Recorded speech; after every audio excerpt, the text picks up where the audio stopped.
What if everything you thought you knew about ancient technology was missing its most ingenious chapter? For centuries, we've celebrated the wheel and gear as the cornerstones of mechanical progress. But long before these inventions became widespread, civilizations across the globe were building astonishing machines without them. Imagine lifting water to arid farmlands using nothing but a weighted pole, or hurling massive stones across battlefields with precisely balanced levers. These weren't crude prototypes, they were elegant, sophisticated solutions to real-world challenges, born from a deep understanding of physics, materials, and human ingenuity. From the sun-baked banks of the Nile to the misty highlands of the Andes, ancient engineers harnessed the subtle forces of balance, tension, and motion in ways that still leave modern experts in awe. They transformed everyday problems, irrigation, construction, defense, into opportunities for innovation, creating devices that operated with a graceful efficiency we seldom associate with antiquity. These machines didn't just work, they thrived, often for centuries, supporting empires, feeding populations, and defending cities without a single gear or wheel in sight. Yet, for all their impact, many of these marvels have faded from memory, overshadowed by more familiar inventions like the waterwheel or the clock. In this video, we're setting out on a journey to reclaim that lost legacy. We'll explore 29 extraordinary ancient machines that defied technological conventions, each one a testament to human creativity and adaptability.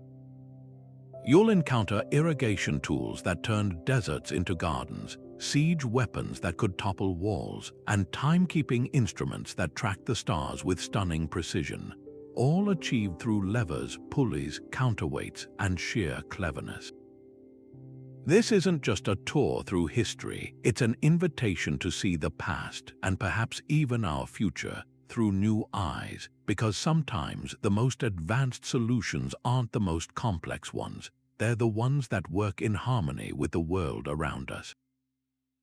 To truly grasp the brilliance of these wheel-less and gear-free machines, we must step back into a world unlike our own, a time without factories, without global supply chains, without even the concept of standardized parts. Ancient innovation was born from necessity and a deep, intimate relationship with the immediate environment. An engineer in Egypt didn't have a catalog to order components from. They had reeds from the Nile, stone from quarries, and rope made from papyrus or leather. In China, it was bamboo and wood. In Mesopotamia, clay and palm fibers. Every solution was inherently local, crafted from whatever materials were at hand, which makes their enduring success all the more remarkable. This wasn't a limitation but a catalyst for creativity. Without the option to simply manufacture a replacement part, designs had to be not only effective but also incredibly durable and easy to repair. This led to a profound emphasis on simplicity and elegance in mechanical principles. Why complicate a mechanism with intricate moving parts that could break and were impossible to replace when a cleverly balanced lever or a strategically placed pulley could achieve the same result? This reliance on fundamental physics, leverage, tension, hydraulic pressure, and gravity became the universal language of ancient engineering. Beyond the physical constraints, there was a powerful philosophical dimension to this work. In many of these cultures, the goal wasn't to dominate nature but to work in concert with it. The Chinese concept of Tao, or the Way, emphasized flowing with the natural order of things. You see this in devices like the Noria Waterwheel, which didn't fight the river's current but harnessed it. Similarly, the Persian Kanat system didn't pump water against gravity. It gently guided it using gravity's own pull. These weren't just machines, they were expressions of a worldview that valued harmony, sustainability, and resourcefulness. Furthermore, the development of these technologies was a slow, collective effort across generations.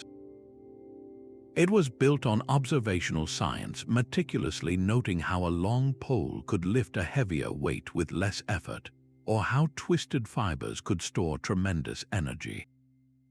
This knowledge was passed down, refined through trial and error, and adapted to new challenges. The shaduf used for irrigation might inspire the counterweight system used to build pyramids. The principles of tension in a bow could be scaled up to power a massive ballista. Each invention was a brick in a growing wall of shared understanding, a testament to human curiosity and our relentless drive to improve our lot in life. By understanding this landscape of constraints, values, and gradual progress, we can finally begin to appreciate the individual machines not as isolated curiosities, but as brilliant flashes of insight in a long, continuous conversation between humanity and the physical world. Our journey into these ancient marvels begins not with a complex engine of war, but with a quiet revolution in a field. Picture the sun beating down on the banks of the Nile River over 5,000 years ago. The river is life, but the fertile land that needs its water lies several feet higher than the water level. For a farmer, hauling enough water up that muddy bank to irrigate even a small plot by hand would be a backbreaking, all-day task. It was this exact problem that sparked one of humanity's first and most enduring mechanical solutions, the shaduf. At its heart, the shaduf is a study in elegant simplicity. Imagine a long wooden pole like a seesaw balanced on an upright frame. On one end of this pole hangs a bucket, perhaps made of leather or woven reeds. On the opposite end, a heavy counterweight, likely a lump of clay or a stone secured with rope. The operation was beautifully intuitive. A farmer would pull down on the bucket end, dunking it into the river. The counterweight would rise into the air. Once the bucket was full, the farmer would simply let go. The counterweight's descent would then do all the hard work, effortlessly lifting the full bucket of water up to the height of the bank. With a gentle swing, the water could be poured into a waiting irrigation channel, and the process would begin again. This was leverage in its purest form, a physical principle mastered and applied to dramatically multiply human effort. What seems simple to us now was nothing short of revolutionary then. With a shaduf, a single person could irrigate vastly more land than ever before. This wasn't just a minor convenience, it was the foundation for food security and societal growth. We see evidence of its use from ancient Mesopotamia to the Fertile Crescent, and most famously along the Nile in Egypt, where it allowed civilizations to literally make the desert bloom. The shaduf's genius lies in its perfect adaptation. It was built from materials available to everyone: wood, rope, and stone.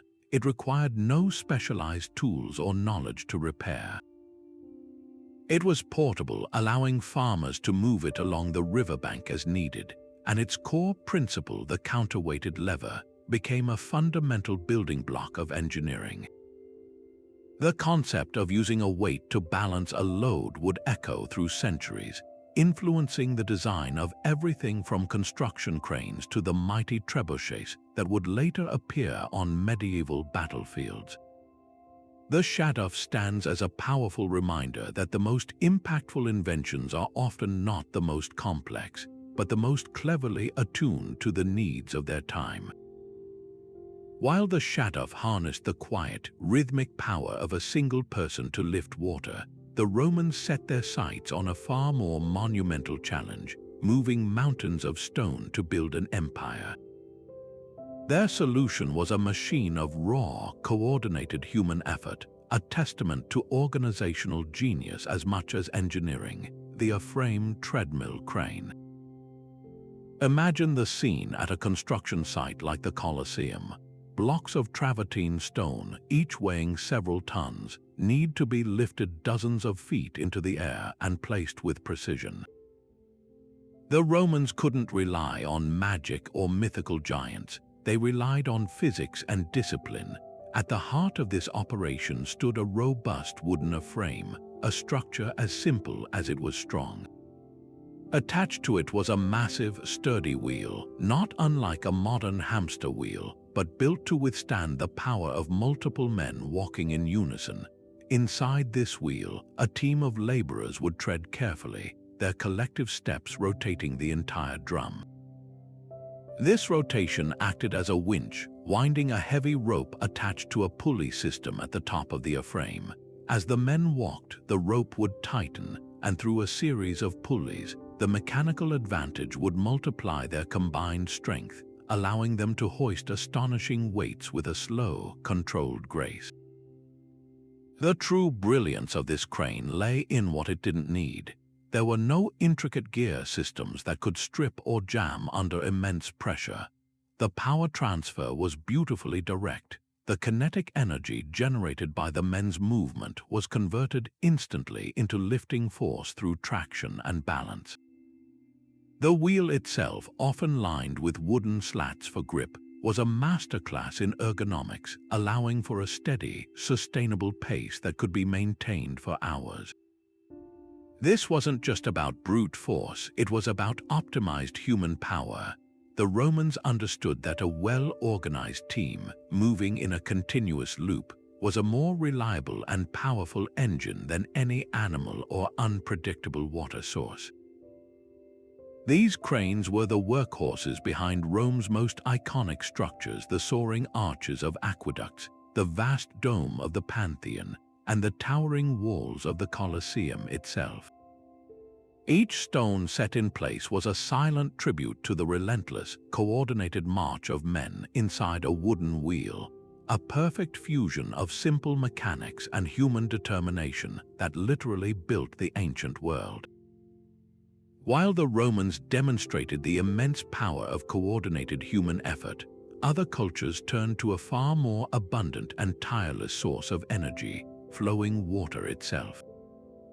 This brings us to our third ancient marvel, a machine that transformed rivers into life-giving engines of agriculture, the Noria Waterwheel.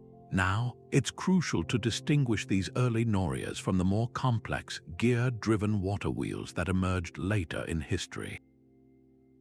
The original Noria was a masterpiece of passive, continuous operation, a device that worked in perfect harmony with its environment without a single interlocking gear.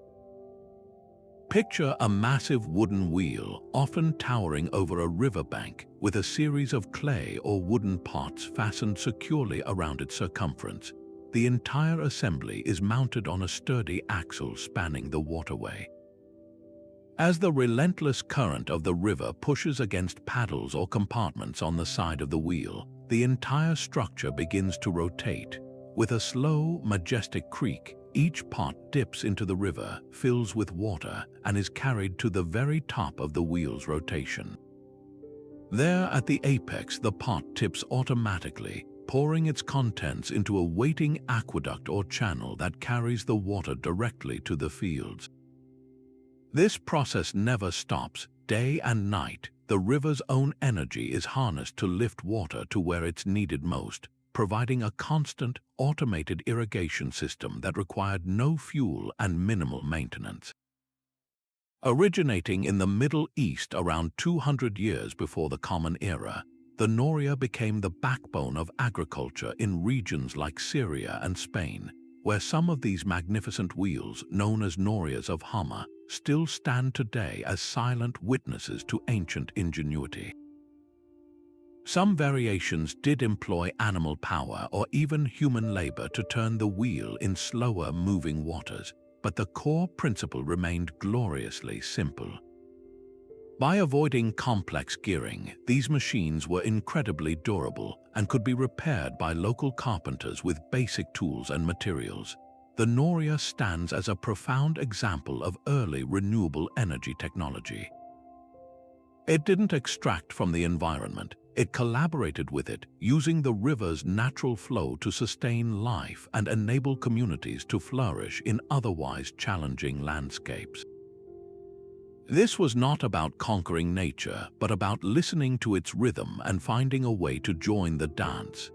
If the Afframe treadmill crane showcased the power of coordinated labor and the Noria demonstrated elegant harmony with nature, the trebuchet represents the terrifying application of physics as an instrument of war. This was the apex of pre-gear mechanical engineering, a machine so powerful and precise it could redefine the boundaries of a siege with a single, devastating shot. Unlike the rhythmic, repetitive motions of irrigation or construction, the trebuchet's purpose was singular and explosive: to transfer immense stored energy into a projectile, hurling it with terrifying force and surprising accuracy over castle walls. Its operation was a spectacular ballet of mass and momentum, all achieved without a single gear. The trebuchet's evolution is a story of increasing power and sophistication. It began as the traction trebuchet, a machine used for centuries where a team of soldiers would pull down on ropes attached to the shorter end of a lever arm to swing the longer end and its sling. While effective, its power was limited by the combined strength and coordination of its crew. The revolutionary leap came with the counterweight trebuchet. Imagine replacing that team of pulling men with a massive box filled with tons of earth, stones, or lead, a fixed, dormant weight that could be released in an instant. This was the game changer. The engineering was deceptively simple yet required immense skill to execute properly. A sturdy frame supported a long, pivoting beam. On the short end of this beam hung the enormous counterweight, often in a pivoting box to ensure a clean, efficient drop. On the vastly longer opposite end was attached a leather sling cradling the projectile. The process of firing was a carefully orchestrated ritual. The crew would use a winch and pulley system again, no gears, just ropes and drums, to slowly haul the counterweight up into the air, cocking the machine and storing a tremendous amount of potential energy. The sling was hooked into a release mechanism, often a simple pin that would give way at the perfect moment. When the commander gave the signal, the trigger was released. Gravity took over and the colossal counterweight plunged downward. This action whipped the long beam upward with incredible speed, and at the peak of its arc, the sling would unfurl, launching its contents in a high, arcing trajectory. The adjustment for range and power was a masterclass in intuitive physics. Engineers could add or remove material from the counterweight box to change the total energy. They could adjust the length of the sling or the angle of the release pin to alter the trajectory. A longer sling would typically give a higher arc, while a heavier counterweight would simply impart more destructive force. The result was a weapon of psychological and physical terror. A well-built trebuchet could launch a 300-pound stone projectile over a quarter of a mile. But it wasn't just about raw power, it was about what you could do with it. Skilled crews could batter the same section of wall repeatedly, methodically breaking down fortifications stone by stone. They could lob diseased animal carcasses or quicklime over the walls to spread sickness and panic among the defenders. They could even fire in a high arc to drop projectiles directly into the heart of a besieged city. The trebuchet was more than a mere weapon. It was a tool of relentless, calculated siegecraft. It stood as the ultimate expression of leverage and rotational energy, a pure mechanical system where the simple, brutal force of a falling weight was transformed into a projectile that could change the course of a battle and shake the foundations of the strongest castles. While the trebuchet represented a terrifying peak of martial engineering, other ancient innovations focused on the far more peaceful and vital endeavor of feeding growing populations. This brings us to a machine that took the fundamental principle of the Shaduff and scaled it up dramatically, creating a true engine of agricultural abundance, the Sakya. Often called the Persian waterwheel, the Sakya was a revolutionary step forward in irrigation technology, harnessing the patient, powerful gait of animals to automate the lifting of water on a truly industrial scale. Picture a large, horizontal wooden wheel positioned directly over a well or water source.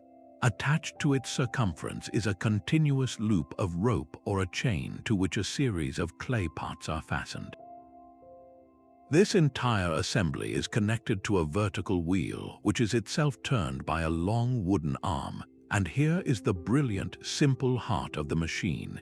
Hitched to that arm is a blindfolded ox or donkey, walking in an endless, patient circle.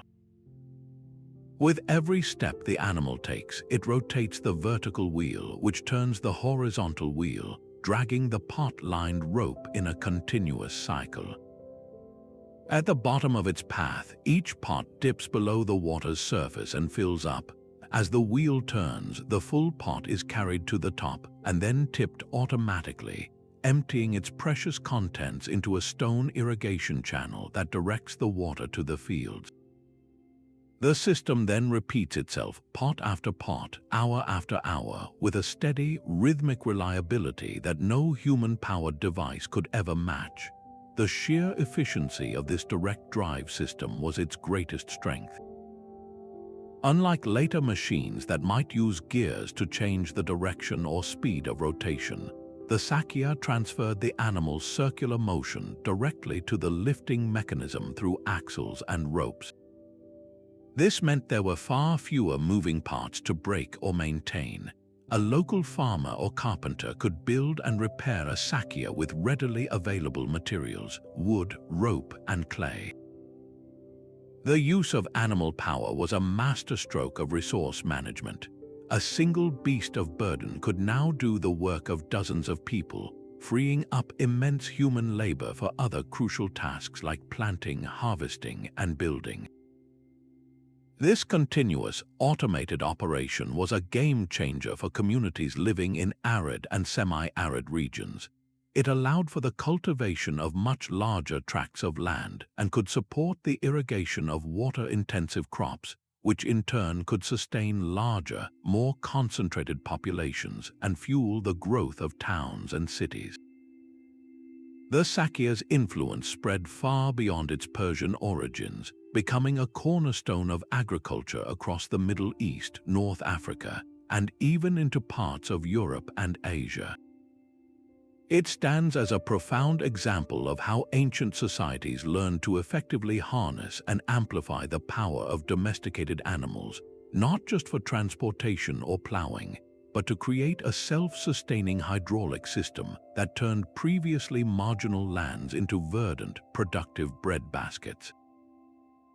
Moving from the patient, cyclical power of the Sakya, we now encounter a machine that channeled raw, explosive force into a single, devastating blow: the Roman Onager. If the trebuchet was the heavy artillery of its day, the Onager was the field gun, a more compact but brutally efficient torsion weapon that packed a legendary kick, earning its name from the wild donkey known for its violent and unpredictable temper. This machine distilled the principles of ancient artillery down to their most essential form, relying on nothing more than twisted fibers and a sturdy lever to unleash hell upon the battlefield. At the core of the Onager's design was its torsion spring, a bundle of sinew, hair, or animal gut twisted to an incredible degree of tension within a sturdy horizontal frame. This wasn't a simple rope, it was a power pack of stored elastic energy, a technology the Romans had perfected through grueling experience. Through the center of this twisted bundle passed a single, vertical throwing arm, often capped with a spoon-like cup for a stone projectile or a sling for even greater power and range.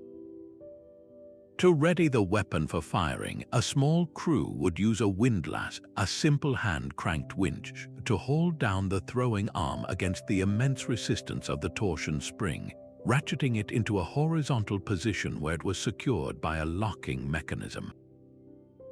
The entire machine was a study in pent-up potential, a beast straining against its leash. When the trigger was released, the stored energy in the twisted ropes was unleashed in an instant.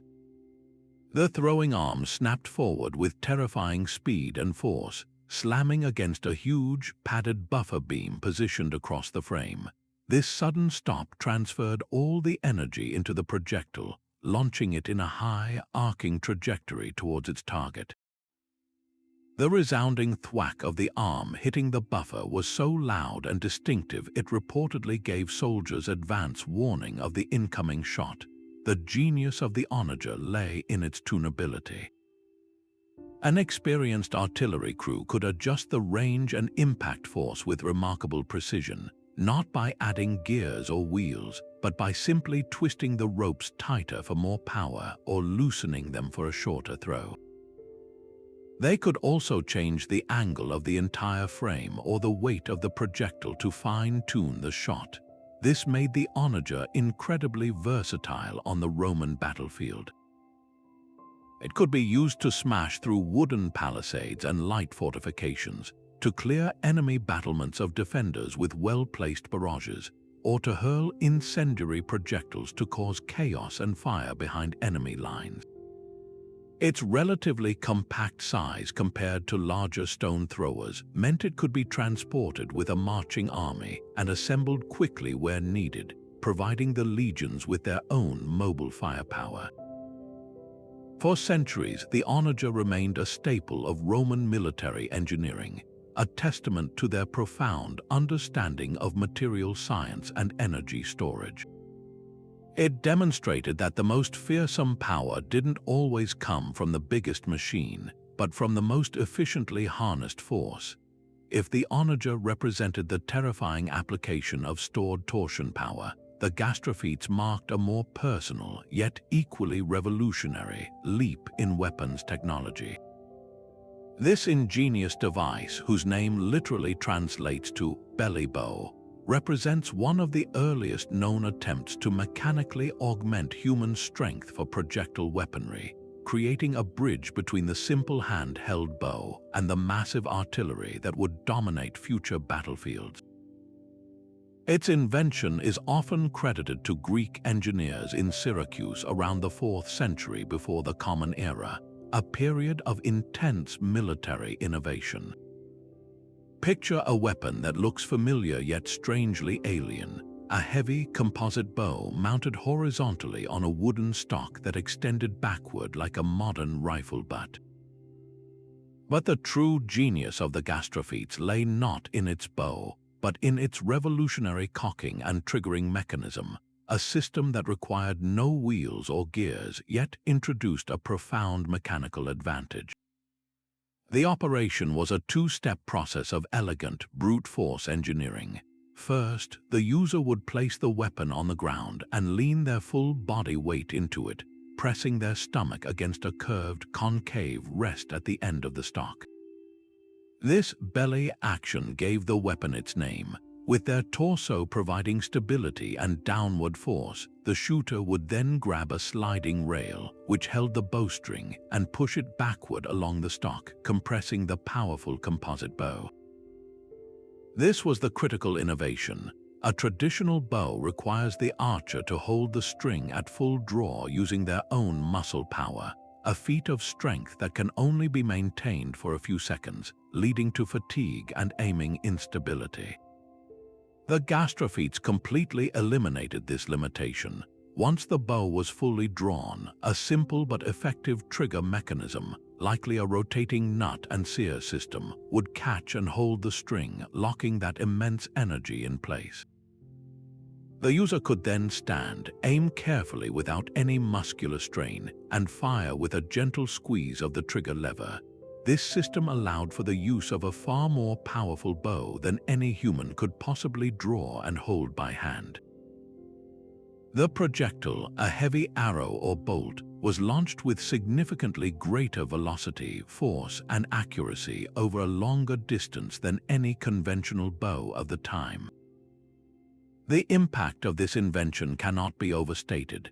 For the first time, a single soldier could wield a weapon with the hitting power previously reserved for much larger crew-served machines. It was the precursor to the medieval crossbow and, by extension, all subsequent trigger-based projectile weapons. The Gastrophies introduced two foundational concepts to warfare: the mechanical storage of energy and the controlled release of that energy via a trigger. This was incremental innovation at its finest. It didn't require new materials or magical technology.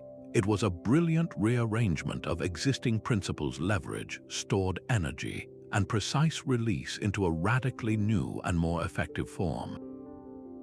This belly bow paved the conceptual way for every larger artillery piece that followed. Engineers saw that if a man's stomach could cock a powerful bow, then a winch and pulley system could cock an even more enormous one, leading directly to the development of massive bolt-shooting ballistae. The Gastrophies stands as a quiet but monumental milestone, a personal weapon that fundamentally changed the relationship between human strength, mechanical advantage, and destructive power on the ancient battlefield.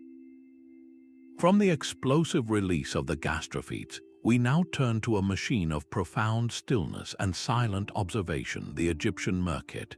In a civilization where the sun god Ra dictated the rhythm of day, the cover of night presented a unique challenge. How does one measure time when the primary clock has set? The ancient Egyptians answered this not with complex mechanics, but with elegant astronomy, giving us one of history's most sophisticated non-mechanical instruments. The Merkitt was, in essence, the world's first astronomical transit instrument. A typical set consisted of two main components: a narrow, palm-sized sighting tool with a central slit, often made of wood or bronze, and a simple plumb line, a string with a weight that would always point directly toward the Earth's center due to gravity. To use it, a priest or astronomer, a role often intertwined, would set up two of these devices, aligning them precisely along a north-south meridian line. As the deep velvet of night settled over the Nile, the observer would position himself behind one Merkitt, peering through its slit toward the other instrument placed a distance away. His focus, however, was not on the tool itself, but on the dark expanse of sky between them. He would wait, his gaze fixed on a specific, bright star as it made its nightly journey across the heavens. The moment that star crossed the imaginary line between the two Merkitts, the meridian was meticulously noted. By tracking the sequential transit of different stars known as decans, these ancient scientists could partition the night into 12 equal hours, creating a reliable nocturnal clock. But the Merkitt's utility stretched far beyond telling time for a late-night council meeting. Its true power lay in its role as a calendar and a sacred alignment tool. By observing the shifting positions of stars throughout the year, priests could accurately predict the annual flooding of the Nile, the lifeblood of their entire society. This knowledge was power, allowing for the planning of planting and harvesting seasons, and solidifying the priestly class's role as intermediaries between the celestial and the earthly. Furthermore, the precise understanding of the heavens gained with the Merkitt was directly applied to the physical world on a colossal scale. It is believed this very instrument was used to ensure the breathtaking precision of their architecture. The Great Pyramid of Giza, for instance, is aligned with the cardinal directions with an error of less than 1/15 of a single degree. Achieving such accuracy without modern tools seems almost supernatural, yet the method was beautifully simple. Using the Merkitt, an astronomer could track the circular path of a star around the north celestial pole. By bisecting the angle between the star's extreme positions at rise and set, they could find true north with astonishing accuracy. This fusion of cosmic observation and terrestrial application is what makes the Merkitt so extraordinary. It had no moving parts to wear out, no gears to grind, no wheels to turn. It was a tool of pure intellect, relying on the immutable laws of gravity and celestial motion. It provided a framework not just for telling time, but for organizing society, for practicing religion, and for imposing a breathtakingly perfect order on the chaos of the natural world, all by simply watching the steady, predictable dance of the stars. While the Egyptian Merkitt harnessed the silent movements of the stars, another ancient innovation addressed a challenge far closer to Earth and just as vital to survival. In the water-rich river valleys of China, the success of a harvest didn't depend on telling time, but on controlling the very element that sustained life. Rice, the staple crop that fueled empires, demanded precise water management. Fields needed to be flooded to specific depths at specific times. But how do you move vast quantities of water from irrigation canals up and over the bunds or small dikes that contained each paddy field? The answer, emerging during the prosperous Han Dynasty over 2,000 years ago, was a machine of rhythmic, relentless efficiency, the square pallet chain pump. Imagine a continuous loop, not of rope like the Sakya, but of a sturdy wooden chain. Attached to this chain at regular intervals are a series of small, square wooden boards or pallets, each one acting like a tiny bucket. This entire assembly is mounted inside a long, rectangular wooden chute, one end submerged in the lower water source, the other end angled up and over the higher field. The magic, however, is in the drive mechanism. At the top of the chute, the chain wraps around a large, horizontal drive wheel. This wheel isn't turned by an animal walking in a circle, but is most commonly operated by a person, or often two people standing on a treadmill.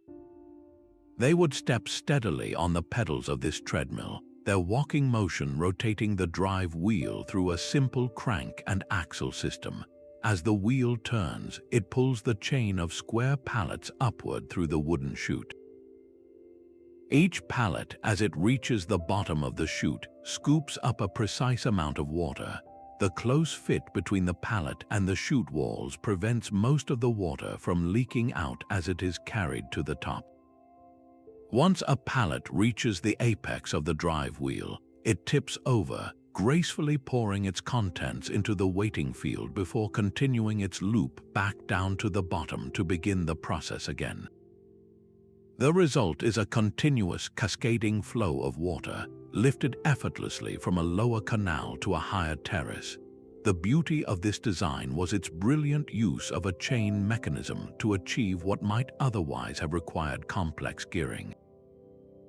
The rotating drive wheel translated human energy directly into a linear, lifting motion through the chain and pallets. This was a fundamentally different approach than using a series of gears to change the direction or speed of rotation. It was a more direct, robust, and less prone to failure system. For a farming community, this reliability was everything. The machine could be built by local carpenters, repaired with wood from a nearby forest, and operated by members of the family. Its impact on agricultural productivity was nothing short of revolutionary. It allowed for the sophisticated terracing of hillsides, creating vast new areas of arable land for rice cultivation. It gave farmers precise control over the water levels in their paddies, leading to stronger crops and significantly larger yields. This wasn't just a tool, it was an engine of economic and cultural expansion, supporting the growth of populations and the stability of the Han Dynasty itself. The legacy of the square pallet chain pump echoes through history. Its core principle, the endless chain with attached lifting elements, inspiring countless later devices, from the conveyor belts of modern industry to the elevators that lift us skyward in buildings today. It stands as a powerful testament to Chinese engineering ingenuity, demonstrating that sometimes the most effective solution is a continuous, interconnected loop, moving in perfect, purposeful harmony. If the square pallet chain pump represented the patient, rhythmic work of sustaining life, the Assyrian siege tower embodied its terrifying opposite, a machine of overwhelming force and psychological domination, designed not to nurture but to conquer. In the brutal world of ancient warfare, a high, sturdy wall was the ultimate defense, rendering armies impotent and safe from arrows and spears. The Assyrians, masters of imperial expansion, refused to be stopped by mere stone and mortar. Their answer was a terrifying feat of military engineering, a moving mountain of wood that could march right up to the mightiest walls and disgorge elite warriors directly onto the battlements. This was warfare on a colossal scale, and its power came not from intricate mechanics, but from flawless coordination and sheer, unadulterated human might. Envision the approach to a defiant city. From the Assyrian lines, a monstrous structure begins to creep forward, a multi-storied wooden tower, often cloaked in fresh, water-soaked animal hides to protect against the inevitable hail of fire arrows. Its base is broad and stable, but it doesn't roll on wheels as one might expect.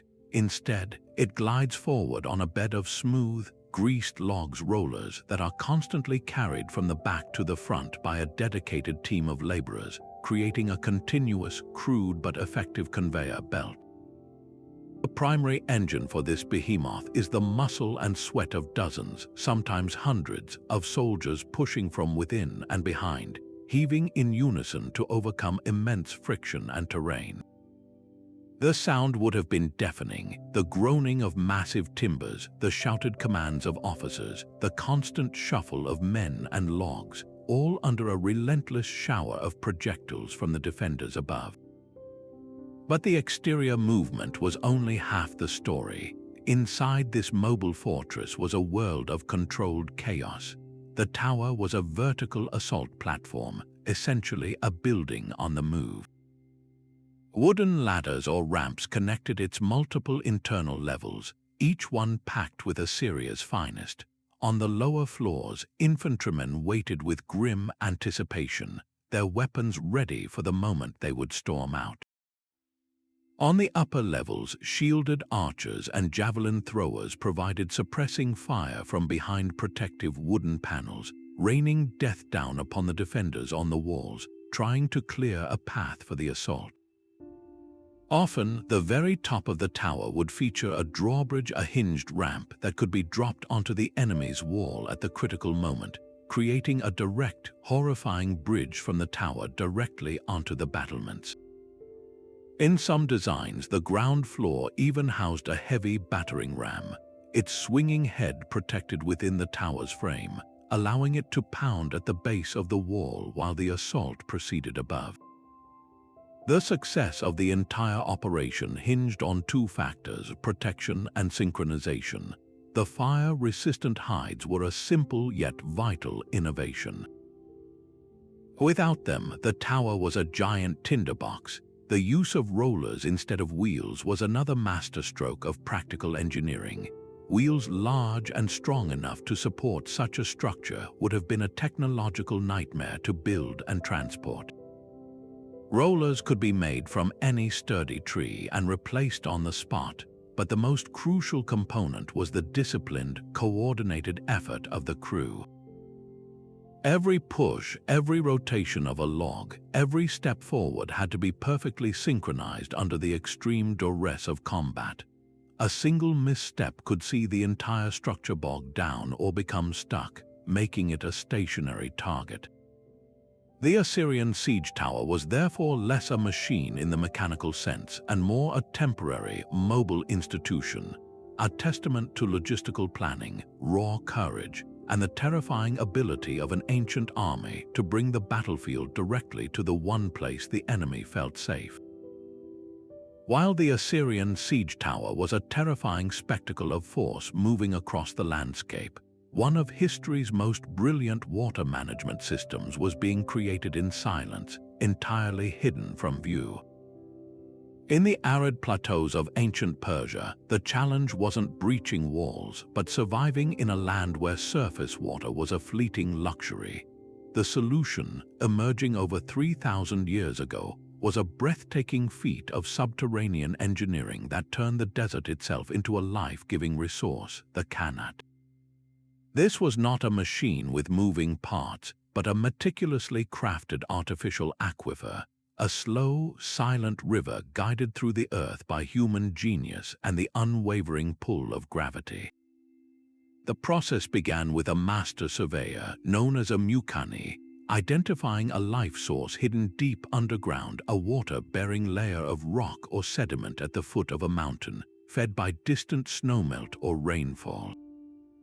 From this mother well, the mukani would chart a course across the desert, calculating a gradient so slight, often a drop of only 1 meter for every kilometer of tunnel, that the water would flow at a gentle, sustainable pace without eroding its confine. Then the monumental labor began. Teams of skilled diggers, using hand tools and incredible endurance, would start sinking a series of vertical shafts down to the planned depth of the tunnel, each shaft spaced about 20 to 50 meters apart. These shafts served as lifelines, providing ventilation for the workers far below, a means to remove excavated soil, and crucial points for precise alignment checks. From the bottom of each shaft, the tunnelers would then dig horizontally, connecting the shafts to form a continuous, gently sloping underground channel that would eventually stretch for miles, sometimes over 50, all leading from the mother well to a destination village or fertile plain. The final, miraculous result was the emergence of this crystal-clear, cool water at the surface outlet, known as the masrab, where it would flow into canals for irrigation and drinking. The sophistication of the Kanat system is staggering. The vertical shafts allowed for ongoing maintenance and cleaning of the tunnel, ensuring it didn't silt up over centuries. The underground nature of the channel prevented evaporation in the searing desert sun, a critical advantage that made every drop count. It was a perfectly sustainable technology, tapping only the natural recharge of the aquifer. This network of hidden rivers allowed Persia to flourish, supporting not just agriculture but entire cities in the middle of deserts, fostering the growth of legendary oases along the Silk Road. The knowledge spread with empires from Persia across the Middle East and into North Africa and even Spain, where it is known as a Falaj or Katara. The most profound testament to the Kanat's brilliance is that after 3 millennia, many of these ancient systems are still fully operational, providing water to communities in Iran and Oman today. They stand as a timeless monument to a different kind of power, not the explosive force of a siege engine, but the patient, profound intelligence of working in harmony with the hidden geometry of the earth itself. Moving from the hidden, life-giving rivers of the Persian Kanat, we journey to the breathtaking heights of the Andes Mountains, where the Inca Empire faced a geographical challenge of a completely different nature. Here, the problem wasn't a lack of water, but a severe lack of flat, arable land. Their solution, which transformed entire mountain ranges into fertile breadbaskets, stands as one of history's most monumental landscape-scale innovations, the intricate system of terrace farming. While we might not look at a terraced hillside and immediately think machine, that is precisely its genius. The Incas engineered the very earth itself into a massive, integrated device for cultivation, a self-regulating system that functioned with the precise, reliable efficiency of any mechanical invention, all powered by the silent, constant force of gravity. The construction of an Andean terrace, or Anden, was a masterclass in geotechnical engineering. It began not with plows but with stone masons. Workers would first build a retaining wall, often several meters high, using precisely cut stones that fit together so perfectly they required no mortar and could withstand earthquakes and the immense pressure of tons of soil and water pushing against them. Behind this wall, they would painstakingly layer the foundation of the terrace. The bottom layer wasn't soil at all, but a bed of large stones to provide drainage and prevent waterlogging. On top of this, they added a layer of smaller gravel, then sand, and finally, a rich, deep topsoil carried up from the fertile valleys below. This created a perfect, well-drained, and deep-rooting environment for crops, essentially constructing ideal farmland from the bare mountainside, step by painstaking step. But the terraces themselves were only one component of this vast agricultural machine. The true sophistication lay in the integrated water distribution system. The Incas built a complex network of stone canals and aqueducts that captured water from highland streams and glaciers. This water was then channeled along the contours of the mountains, descending from the highest terraces to the lowest through a carefully calculated series of drops and turns. Small gates and diversion channels, expertly managed by local farmers, would direct the precise amount of water needed to each individual terrace.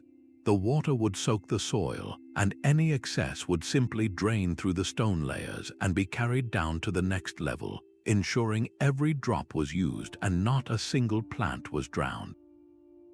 This gravity-fed irrigation required no pumps, no wheels, no energy input beyond the initial, brilliant planning. The environmental benefits were profound and multifaceted. The stone walls absorbed heat during the day and radiated it back at night, protecting delicate crops like potatoes and maize from the freezing temperatures common at high altitude. This created unique microclimates that allowed the Incas to grow an astonishing variety of crops at different elevations, a practice known as vertical archipelago farming. Furthermore, by breaking the steep slopes into level steps, the system completely eliminated soil erosion, a constant threat in mountainous regions. The terraces captured and held the precious topsoil, while the stonework prevented landslides during heavy rains. This wasn't just farming, it was a form of long-term environmental sculpting that allowed the Inca civilization to support a large population in one of the most topographically challenging regions on Earth. The system was so effective and so perfectly adapted to its environment that many of these ancient terraces are still in use by Peruvian farmers today, a living testament to an engineering philosophy that saw the landscape not as an obstacle to overcome, but as a partner to collaborate with in the eternal project of survival.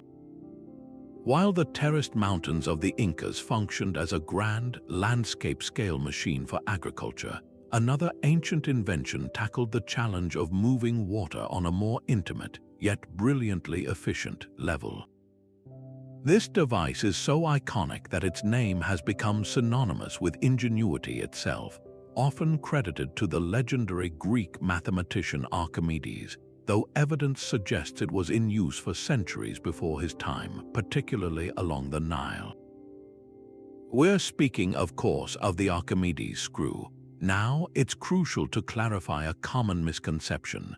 While later industrial versions might incorporate gears, the original design was a masterpiece of simplicity, a hand-operated marvel that moved water using nothing more than a cleverly shaped surface and human effort.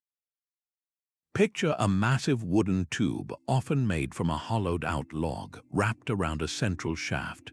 Alternatively, imagine a long cylinder with a single, continuous helical surface, like a giant screw fixed inside it. This entire assembly is then mounted inside a sturdy frame at an angle, with the lower end submerged in a river, canal, or a mine shaft filling with water. The operation was beautifully straightforward. A person, or sometimes a beast of burden, would turn a handle attached to the top of the central shaft. As the shaft rotated, the spiral blades or the helical surface within the cylinder began to turn. This action trapped pockets of water between the blades and the inner wall of the cylinder. With each rotation, these individual pockets of water were progressively carried up the incline of the tube. The geometry of the screw was the true genius. It ensured a continuous, unbroken flow. As one pocket of water was being lifted, another was being filled at the bottom, creating a steady, reliable stream. Finally, at the very top of its journey, the water would spill out of the cylinder into a waiting irrigation channel or a collection tank, ready for use. The efficiency of this system was remarkable. Unlike a bucket that lifts water in discrete, separate amounts, the screw provided a smooth, constant flow, making it ideal for tasks that required a consistent water supply. Its applications were wonderfully diverse. Along the Nile, farmers used it to lift water from the river onto their fields, a task perhaps once done with a shaduf, but now achieved with greater volume and less physical strain. But its value extended far beyond agriculture. The Romans, masters of practical engineering, employed the Archimedes screw extensively in their mining operations. Deep underground, mines would inevitably flood, halting the crucial extraction of metals like silver and gold. Large screws, often turned by teams of men, were used to dewater these mines, lifting water from great depths and allowing work to continue. This application was so vital it likely funded further conquests and construction projects across the empire. The mechanical advantage it provided was all in its elegant design, not in any interlocking gears. The inclined plane of the screw, one of the 6 classical simple machines, did all the work. By moving the water along a long, gradual spiral path upwards instead of trying to lift it straight up, the screw effectively reduced the amount of force needed at any given moment. This allowed a single person to lift a significant volume of water to a considerable height, a feat that would be exhausting and impractical with a simple bucket and rope. The enduring legacy of the Archimedes screw is a powerful testament to its perfection of form and function. The basic principle remains virtually unchanged after more than 2,000 years. You can find modern versions, now often powered by electric motors, still used for moving water, but also for handling all sorts of granular materials like grain, powder, and even wastewater in treatment plants. It stands as one of the few ancient machines that transitioned seamlessly from the ancient world to the modern, not as a museum piece, but as a living, working technology. It symbolizes a flash of pure insight, a moment where someone observed the fundamental physics of an inclined plane and had the brilliant idea to wrap it into a spiral, forever changing our ability to manipulate the world's most vital resource. After mastering the movement of water and earth, ancient innovators turned their attention to a different kind of challenge, measuring the world itself. For an empire builder or a merchant, knowing the exact distance between cities was not a matter of abstract curiosity, but one of vital practical importance. It dictated travel time for armies, the cost of transporting goods, and the very layout of trade routes that connected civilizations. The solution to this problem of precision measurement emerged from the workshops of Greek engineers, giving us a device that functioned as an early automated calculator, the odometer. Imagine a horse-drawn carriage or a chariot, the primary vehicles of the ancient world, journeying along the famed Roman roads. Attached to its axle is a compact wooden box, its internal workings hidden from view. With every rotation of the wheel, a precisely calibrated mechanism inside this box is engaged.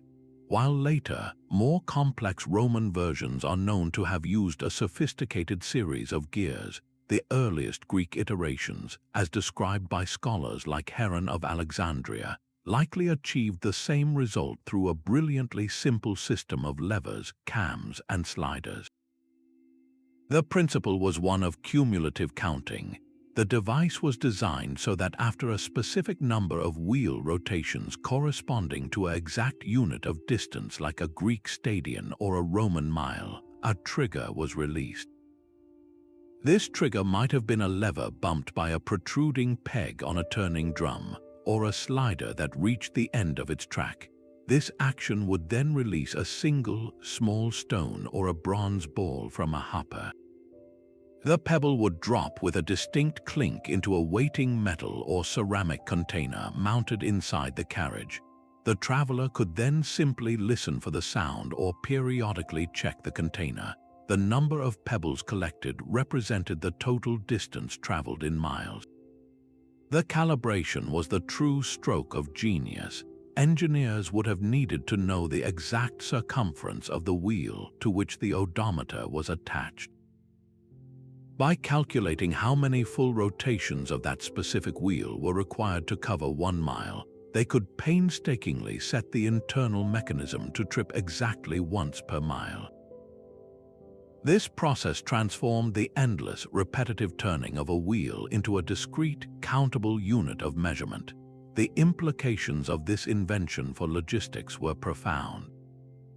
For the first time, armies on the march could know with reasonable accuracy how far they had traveled each day, allowing for better supply planning and coordination.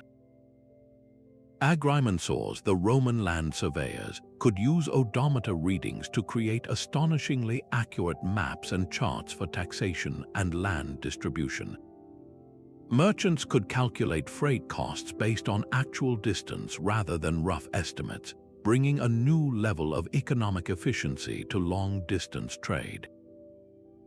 This simple box of clicking stones highlights a monumental leap in abstract thinking. It was a machine designed not to apply force, but to capture and quantify information automatically.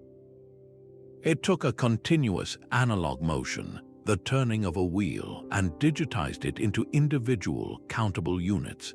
This concept of using a mechanical process to automate measurement is a fundamental precursor to the entire world of data collection and computation. The Greek odometer stands as a quiet testament to a different kind of engineering brilliance, one focused not on power or spectacle, but on the silent, meticulous accumulation of knowledge, 1 mile and 1 pebble at a time. If the odometer represented a quiet revolution in measurement and logistics, the Roman ballista was its thunderous counterpart in the art of war, a machine that transformed the chaotic energy of a battlefield into a precisely directed instrument of terror. This was not merely a larger version of the Greek Gastrophies. It was the ultimate expression of torsion power, an artillery piece so formidable and accurate that it could dominate a battlefield or a siege for centuries, all without relying on a single gear in its operation. The ballista's principle was one of symmetrical, stored force. At its heart were 2 separate torsion springs, each a thick bundle of sinew, hair, or animal gut twisted to an incredible degree of tension within a heavy wooden frame. These weren't mere ropes, they were power cells, each one capable of storing a tremendous amount of elastic energy. Into each spring was inserted a wooden throwing arm, much like the Onager, but here the design achieved a new level of balance and precision. The 2 arms were connected by a single, heavy bowstring, creating a massive, horizontal crossbow-like configuration. To prepare this beast for battle, a crew of several men would go to work. Using a winch mechanism, a simple capstan turned with levers, they would slowly, agonizingly draw the bowstring backward. This action pulled the 2 throwing arms with it, rotating them backward and twisting the sinew bundles in their frames to an even greater, almost unimaginable degree of tension. The sound would have been a symphony of strain, the creaking of seasoned wood, the groaning of ropes, and the sharp, metallic clicks of the ratchet system that held the string in place once it was fully drawn. A heavy bolt, often a spear-sized iron-tipped missile, or sometimes a spherical stone projectile, was then placed in a sliding trough that guided the shot. The entire machine was a masterpiece of calibration. The torsion springs could be adjusted by adding or removing twists to the sinew bundles, allowing the crew to fine-tune the power for different ranges and targets. The ballista was even equipped with precision elevation and traverse mechanisms, often simple screw lifts and pivots, allowing the operator to aim with a degree of accuracy that was unheard of for such a powerful weapon. When the command was given, the trigger was released. In an instant, the stored energy in the two torsion springs was unleashed. Both arms snapped forward in perfect, violent unison, slamming the bowstring against the stop bar and launching the projectile in a relatively flat, high-velocity trajectory. This symmetry was the key to its legendary accuracy. Unlike the single-arm Onager, which had a violent, jarring recoil, the ballista's balanced design made it remarkably stable, allowing for consistent, repeatable shots. On the battlefield, this accuracy was its true terror. While a trebuchet was for smashing walls and an onager for area bombardment, the ballista was a precision instrument.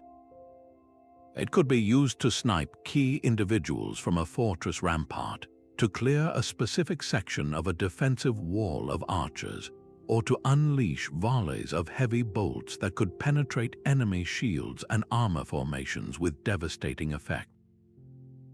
In naval combat, ballistae mounted on the decks of Roman warships could rake enemy vessels, disabling oars and shredding rigging before boarding actions even began. Its versatility and reliability made it the backbone of Roman artillery for half a millennium, a testament to an engineering philosophy that valued repeatable precision as much as raw destructive power. The ballista represents the absolute zenith of torsion-based technology in the ancient world. It took the foundational principles of the Gastrophies and scaled them up into a system of immense power and sophistication, all while maintaining an elegant, gear-free mechanical purity. It was a machine that demanded respect not just for the force it could unleash, but for the cold, calculated intelligence required to harness and direct that force with such unwavering control. While the Roman ballista represented the peak of military engineering for its time, halfway across the world, a far more humble yet profoundly impactful machine was quietly revolutionizing daily life for millions. In the fertile yet often parched river basins of the Indian subcontinent, the challenge of raising water from deep wells to nourish crops was a constant struggle. The solution, emerging centuries before the Common Era, was a device of such elegant simplicity and rugged practicality that it became a cornerstone of agriculture across Asia, the archaeological. Picture a large horizontal wheel mounted on a sturdy wooden frame positioned directly over a deep well. Looped over this wheel is a long, thick rope.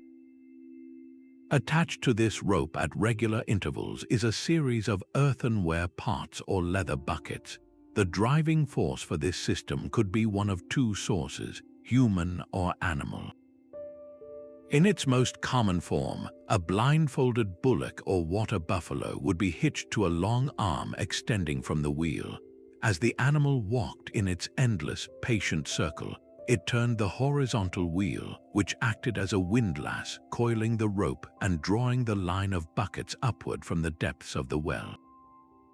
Alternatively, in smaller versions or where animal power was scarce, a person might turn the wheel by hand using a crank or even tread on pegs protruding from the wheel itself, much like a treadmill.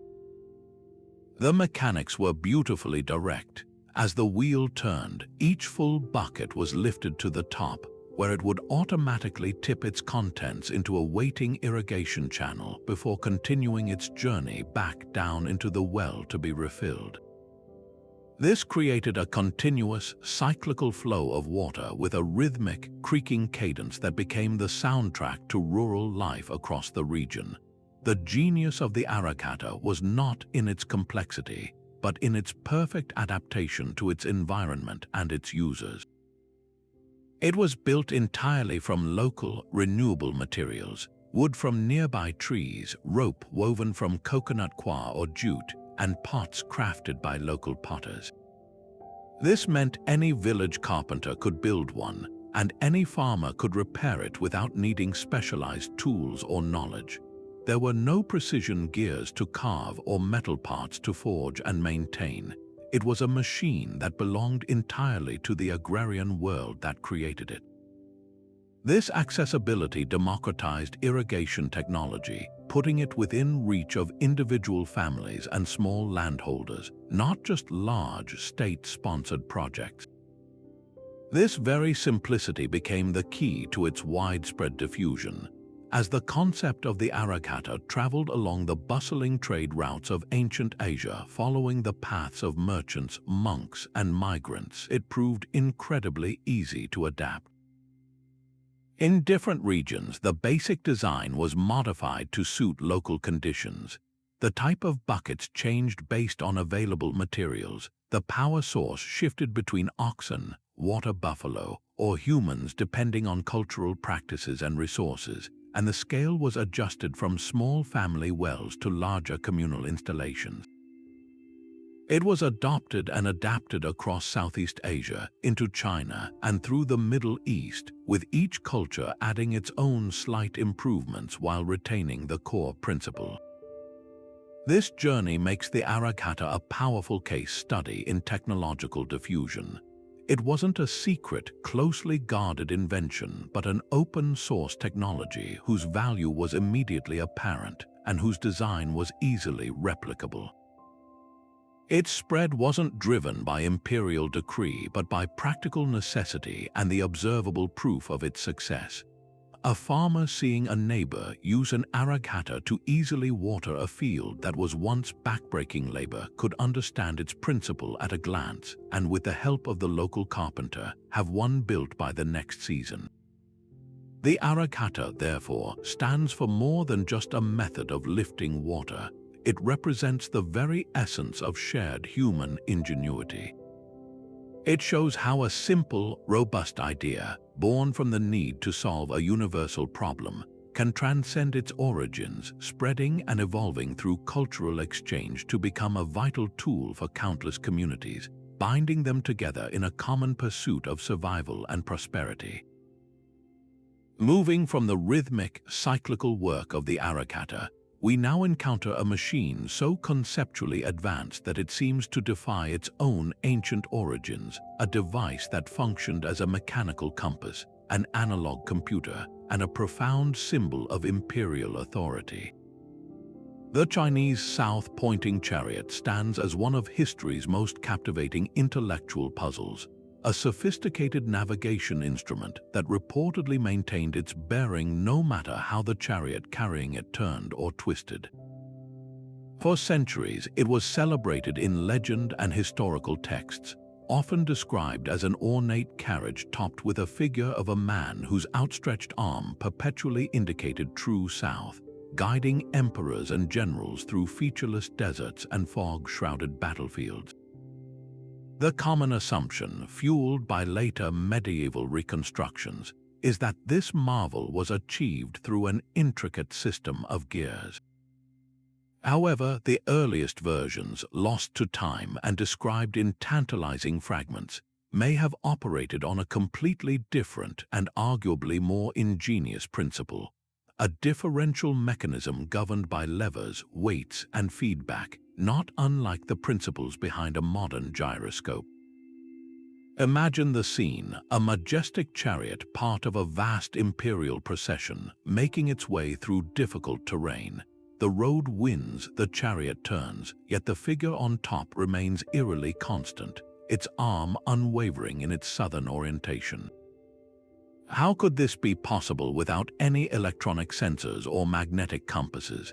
The secret likely lay in the chariot's wheels, the most plausible early mechanism, as suggested by sinologists and historians of technology, involved a system of cords, pulleys, and counterweights that were actuated by the difference in rotation between the two wheels. When the chariot moved in a perfectly straight line, both wheels turned at the same rate, and the system remained in a neutral state. But the moment the chariot began to turn, one wheel would necessarily rotate faster than the other. This differential motion, the very same principle used in the differential axle of a modern automobile, would then be mechanically captured. This difference in wheel speed could have been used to operate a series of levers. These levers, in turn, would adjust the position of the figure on top, rotating it in the opposite direction to the chariot's turn, and by a precisely calculated amount to cancel out the change in heading. It was a continuous, automatic feedback system. The chariot's turn provided the input, the mechanical linkage processed that input, and the output was a corrective rotation that kept the pointer on its true course. This was a machine that could, in a very real sense, know its own direction and correct itself. It wasn't just a simple machine, it was a proto-cybernetic device, an early attempt to create artificial orientation that predated any understanding of magnetism for navigation. The cultural and symbolic weight of this invention cannot be overstated. In Chinese cosmology, south was not just a direction, it was the most auspicious orientation, associated with the emperor, warmth, and life itself. A device that could always find south was therefore more than a practical tool. It was a potent symbol of imperial power, cosmic order, and technological superiority. It demonstrated the emperor's ability to master the fundamental forces of nature and never lose his way, either literally or metaphorically.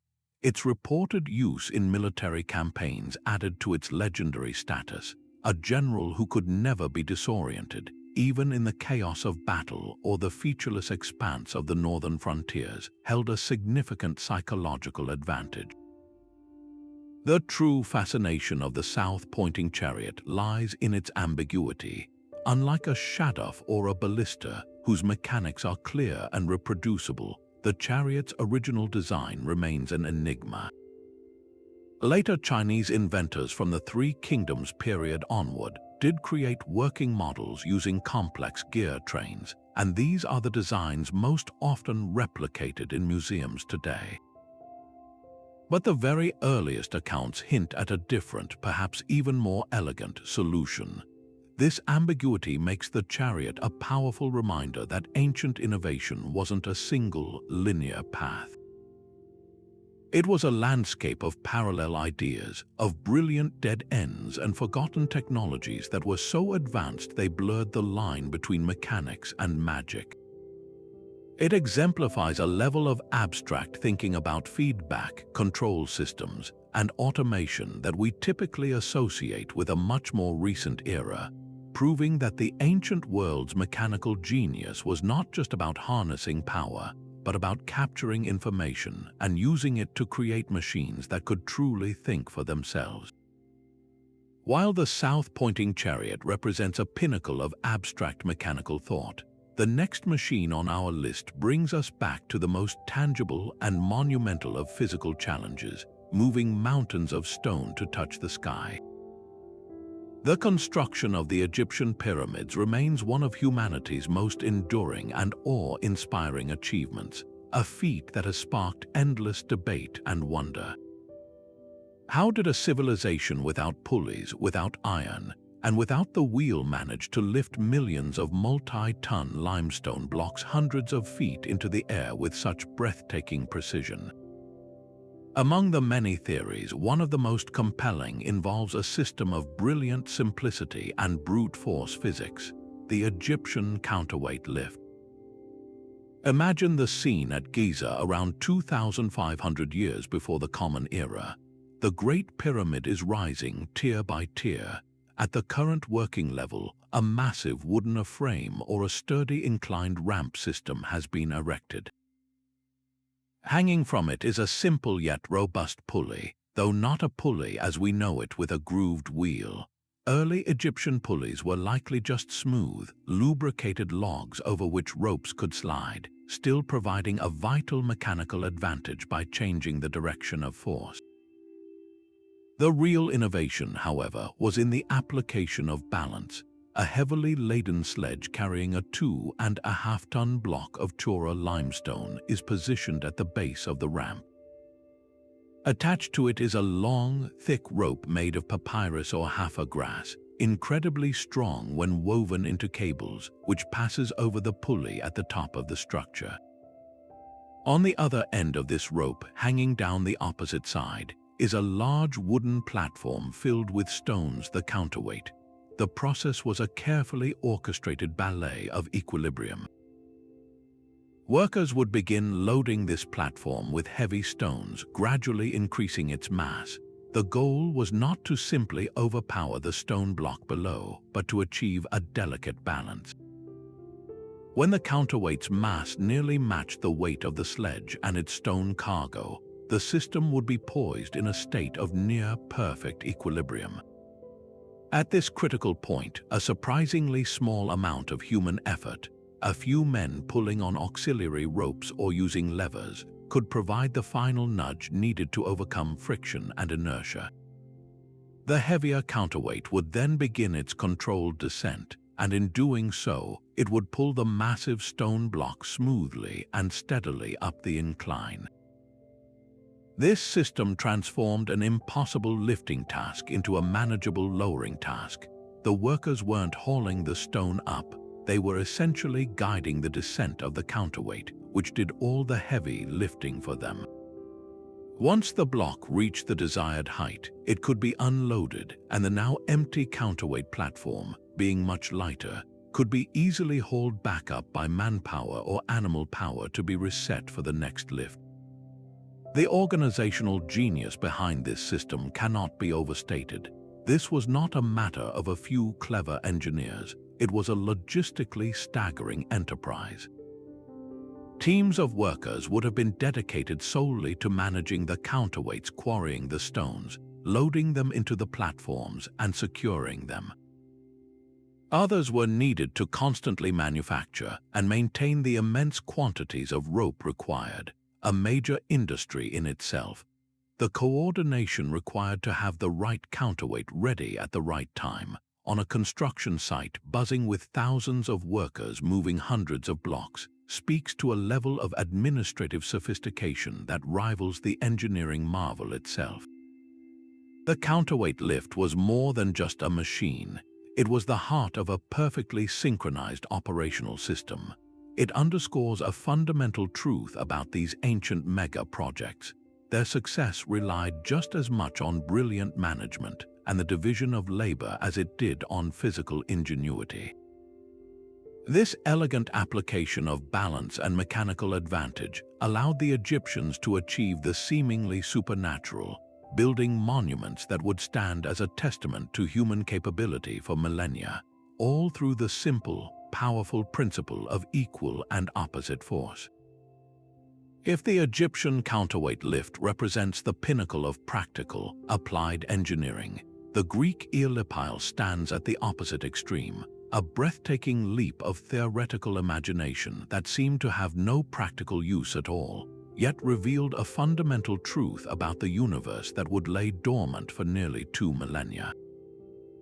Often celebrated as the world's first recorded steam engine, this device was less a machine for doing work and more a philosophical toy, a temple wonder designed to inspire awe and demonstrate a scientific principle. Its invention is attributed to Heron of Alexandria, a brilliant mathematician and engineer of the 1st century, whose writings provide a fascinating glimpse into a world where playful curiosity was valued for its own sake. The design was deceptively simple, yet its implications were profound. Picture a sealed metal sphere, suspended between 2 pivots that also serve as pipes, connecting it to a boiling water kettle below. 2 L-shaped tubes project from opposite sides of the sphere, bent to point in opposite directions. The entire apparatus was a study in elegant minimalism. The process began by lighting a fire beneath the kettle. As the water reached a rolling boil, steam was forced up through the pivots and into the hollow sphere, building pressure until it shot out at high velocity from the 2 small nozzles. According to Newton's 3rd law of motion, every action has an equal and opposite reaction. The force of the steam jets rushing out in one direction created a thrust that pushed the sphere in the opposite direction. The result was a marvel of pure motion. The sphere would begin to spin faster and faster, whirling on its pivots with a hissing roar, a visible demonstration of rotational force generated by nothing more than water and fire.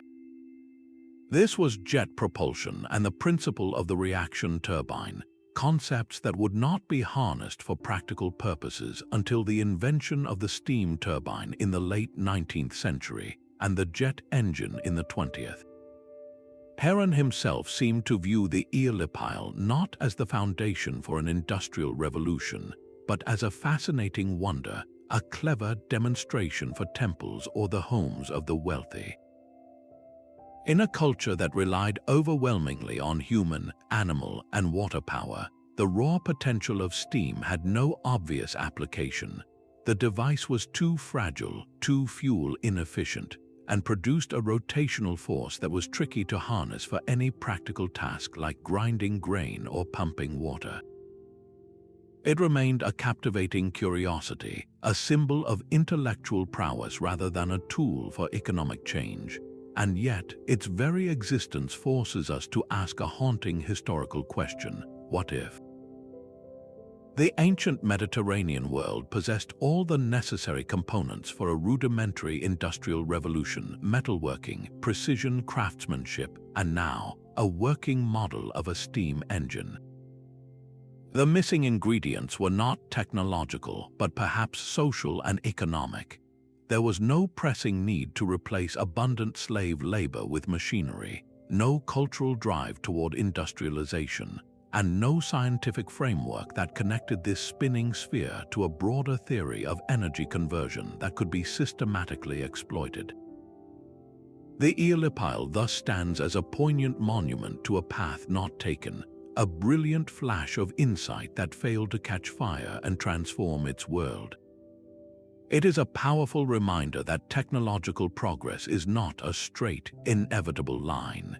It requires not just invention, but a society ready to receive it, to see beyond the wonder and recognize the workhorse lurking within. Heron's playful experiment proved that the ancient world understood the principles that would eventually power the modern age. They simply had different dreams, choosing to use that knowledge to create marvels for the mind rather than engines for industry. From the roaring steam of Heron's speculative Eolipile, we step directly into the roaring crowd of a Roman theater, where engineering ingenuity was harnessed not for philosophy or war, but for pure, breathtaking spectacle.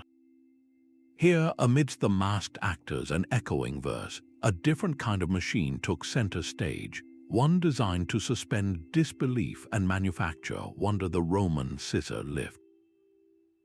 This device was the special effects powerhouse of the ancient world, a masterful blend of art and mechanics that allowed gods to descend from the heavens and heroes to vanish into the earth right before the eyes of an astonished audience.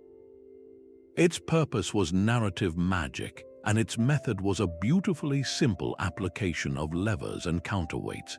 Imagine the backstage area of a vast amphitheater like the Theater of Pompey. Behind a hidden slot in the stage floor, a team of stagehands stands ready at a complex looking but fundamentally straightforward apparatus. At its heart was a platform, perhaps large enough for a single actor playing Jupiter, or a lavish prop like a golden chariot. This platform was not attached to a simple rope, but to an ingenious collapsible framework made of wooden beams linked together in an X-shaped pattern, much like a series of scissors, hence the name we give it today. This scissor mechanism was the key to its smooth, controlled motion. When the framework was compressed, the platform rested at stage level or just below it. When the framework was extended, the platform was pushed upward. The real question was how the Romans managed to extend this heavy, laden framework with the speed and control needed for a dramatic reveal. The answer lay in a system of ropes, pulleys, and almost certainly a heavy counterweight. While the exact mechanics are lost to time, a plausible reconstruction suggests that stage operators would haul down on a main rope. This rope, routed through a series of pulleys, would do one of two things. It could either pull the bottom of the scissor mechanism inward, forcing the top to rise and extend, thus lifting the platform, or it could be connected to release a counterweight. A large, heavy weight positioned beneath the stage when released would descend, and its downward pull on a rope would be translated through the pulley system into the upward motion of the scissor arms, smoothly raising the platform. This use of a counterweight meant that a few stagehands could control a lift bearing several hundred pounds, achieving a dramatic, seemingly effortless ascent that would appear magical to the audience. The operator could control the speed of the reveal by carefully managing the rope, allowing a deity to make a stately, awe-inspiring entrance rather than a jarring, sudden pop into view. The impact of this technology on Roman drama and spectacle cannot be overstated. Playwrights like Seneca and Plautus could now write these divine interventions, known as Deus ex machina or God from the machine, into their scripts with the confidence that the stagecraft could deliver. This wasn't a mere trick, it was a vital narrative device that shaped the stories themselves. The sudden appearance of a god to resolve the plot's conflict, the awe-inspiring ascent of an emperor to symbolize his apotheosis, or the terrifying emergence of a monster from the underworld, all were made visceral and believable through this mechanical marvel. It represents a fascinating chapter in the history of technology, one where engineering prowess was dedicated entirely to the enhancement of art and public entertainment. It proves that the Roman drive for innovation was not limited to aqueducts and roads. It extended into the realm of human emotion, using levers and ropes to craft moments of pure, unforgettable wonder. From the spectacular stages of Rome, we now journey back to the very foundations of civilization itself, to the sun-baked fields between the Tigris and Euphrates rivers, where the most fundamental machine of all was undergoing a quiet revolution. Long before the concept of a factory or an engine existed, the plow was the machine that built the world, turning untamed wilderness into managed farmland and enabling the very rise of settled society. In Mesopotamia, the so-called cradle of civilization, this most essential tool evolved from a simple pointed stick into a sophisticated agricultural implement that functioned with a beautiful, gear-free complexity. The earliest ard plow was little more than a sturdy digging stick, perhaps tipped with bronze, dragged by oxen to scratch a shallow furrow in the light soil. It was a start, but it required a farmer to walk behind, patiently dropping seeds into the furrow by hand before covering them up, a slow, wasteful, and back-breaking process. The transformative breakthrough came with the development of the seed drill, an attachment that turned the simple plow into an integrated sowing machine. Imagine a wooden funnel or a series of them mounted on the frame of the plow just above the share, the part that cuts the furrow. These funnels were connected to narrow hollow tubes, often made of reed, that reached down to the base of the newly opened trench. A carefully measured stream of seeds was poured into the funnel from a hopper above. Then, as the oxen pulled the plow steadily forward, the seeds would travel down these tubes and be deposited directly into the furrow at a consistent depth and spacing. A final, elegant touch was often a small attached brush or a chain that followed behind, gently sweeping soil over the newly placed seeds to cover them. This entire process, cutting the furrow, placing the seed, and covering it, was now accomplished in one smooth, continuous operation by a single machine powered by a single team of animals. The mechanical genius here was in its passive operation. There were no moving parts to break, no gears to grind. The seed's descent was governed purely by gravity and the vibration of the plow's movement. The spacing of the seeds was determined by the size of the opening in the hopper and the walking speed of the oxen. It was a machine perfectly calibrated to its environment and its power source. The impact of this incremental improvement was nothing short of revolutionary. By planting seeds at an optimal depth, germination rates soared. By spacing them evenly, competition for nutrients and sunlight was reduced, leading to stronger plants and dramatically higher yield. This efficiency also meant a single farmer could sow a vastly larger area in a day, freeing up immense human labor for other tasks like irrigation, construction, and craft specialization. This evolution of the plow is a powerful testament to a different kind of innovation, not a sudden, flashy invention, but the slow, cumulative refinement of a tool over generations. Each modification, each slight improvement from an unknown farmer or a clever woodworker added up to a technological leap that fueled societal growth. A more reliable and abundant food supply meant populations could expand. Surplus grain could be stored, traded, or used to support a non-agrarian class of priests, administrators, and artisans. This ability to produce surplus was the absolute prerequisite for the emergence of cities, writing, and complex social structures that defined Mesopotamia. The humble, gear-less seed drill plow wasn't just a farming implement. It was one of the original engines of civilization, a machine that quite literally seeded the future of human society. Shifting our focus from the open fields to the fiery heart of the ancient workshop, we encounter a machine that literally fueled the rise of empires. The mastery of metal, first bronze, then iron, was one of the most transformative technological leaps in human history, but it presented a formidable physical challenge. To achieve the extreme temperatures needed to smelt ore and cast tools, weapons, and ritual vessels, a consistent and powerful blast of air is absolutely essential. The Chinese solution to this problem, emerging during the Shang and Zhou dynasties, was a masterpiece of ergonomic and mechanical efficiency.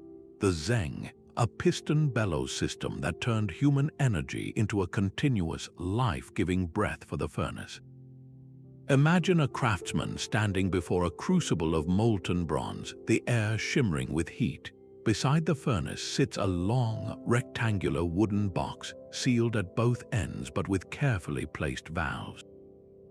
This is the Zeng. The operator would work a long wooden lever, or sometimes a foot pedal, connected to a tightly fitted piston inside the box. As he pulled the lever up, the piston would rise, creating a vacuum that sucked air in through an intake valve at the bottom.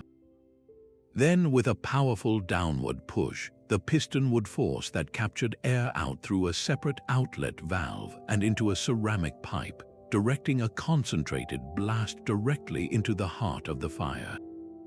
The true stroke of genius, however, was in the use of multiple units. A single piston bellows creates pulses of air, a blast, then a pause. To overcome this and achieve the constant airflow required for sustained high temperatures, ancient metallurgists would operate two Zeng bellows simultaneously, but out of phase with each other. While one piston was on its upstroke, drawing in fresh air, the other was on its downstroke, expelling its charge into the furnace. This alternating rhythm meant that at no point was the fire without a nourishing stream of oxygen. The result was a seamless, uninterrupted blast that could push temperatures high enough to liquefy metal, a feat that pulsating bellows or simple blowpipes could never achieve reliably. This innovation was far more than a convenience. It was the bedrock of ancient industry.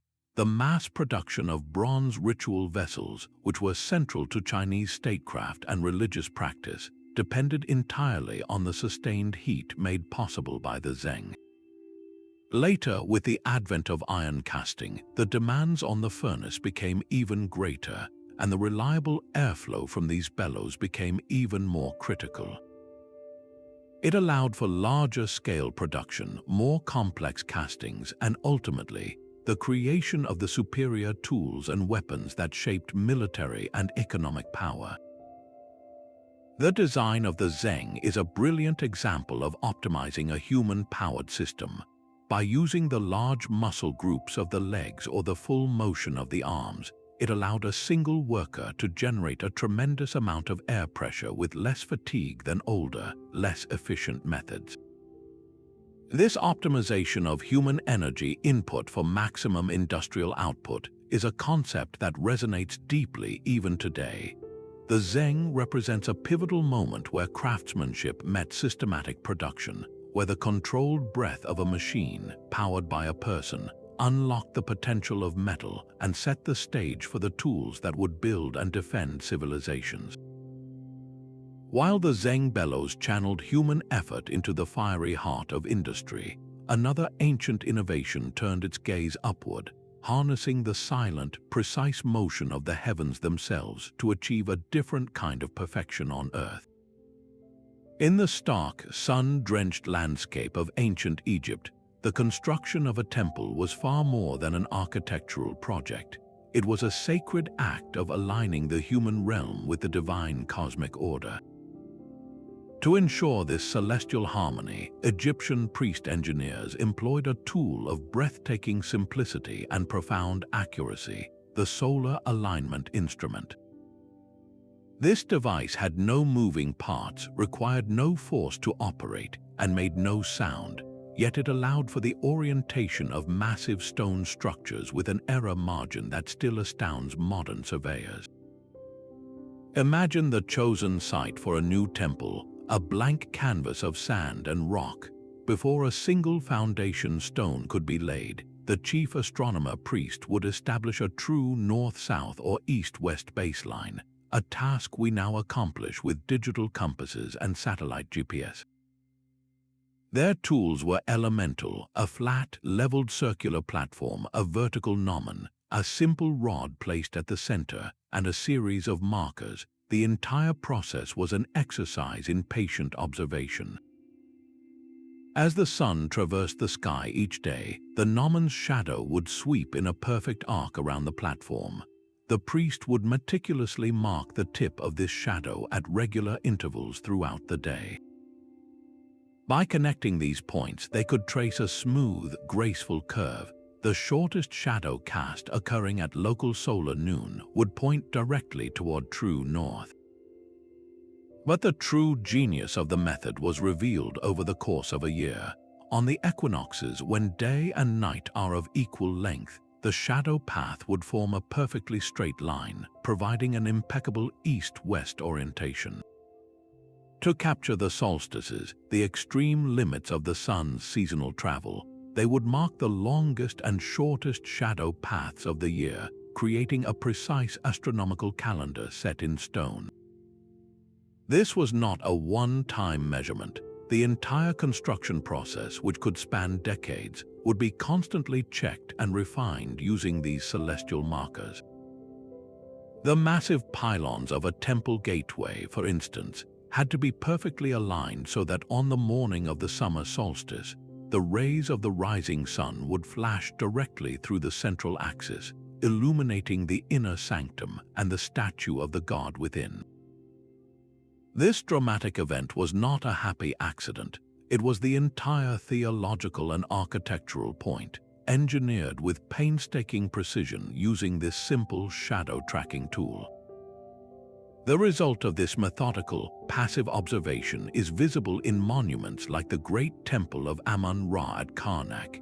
Its main axis is aligned with the winter solstice sunrise, while the nearby Luxor Temple aligns with the summer solstice.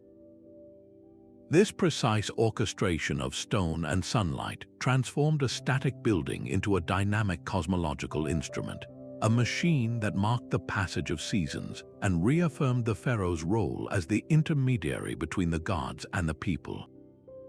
The profound beauty of the Egyptian solar alignment tool lies in what it represents, a complete fusion of science and spirituality. For the Egyptians, there was no distinction between the two. Astronomy was not an abstract study, it was the language of the gods. Understanding the cycles of the sun god Ra was a religious duty, and using that knowledge to create a house for the god was the highest form of worship. The tool itself was an extension of this worldview. It required no complex mechanics because the universe itself was the engine. the moving sun provided all the motion and information needed. The priest's role was not to invent or force an alignment, but to carefully observe, listen, and record the natural order, then reflect that perfect order back in their architecture.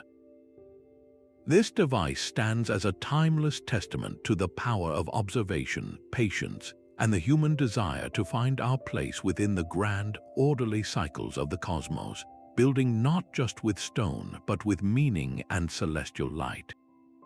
From the silent, celestial alignments of Egyptian temples, we plunge into a world of exhilarating sound and communal spectacle, where engineering was harnessed not for worship or warfare, but for the pure, visceral power of music.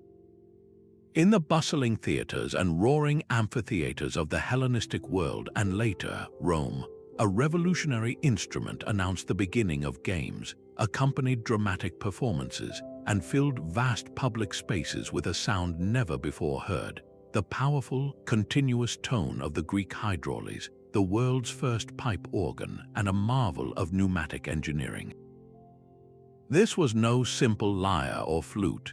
It was a complex machine that used the immutable properties of water to tame the air itself, creating music with a consistency and volume that captivated audiences and became a symbol of cultural sophistication. The core challenge for any wind instrument, from a simple reed pipe to a massive organ, is maintaining a steady air pressure.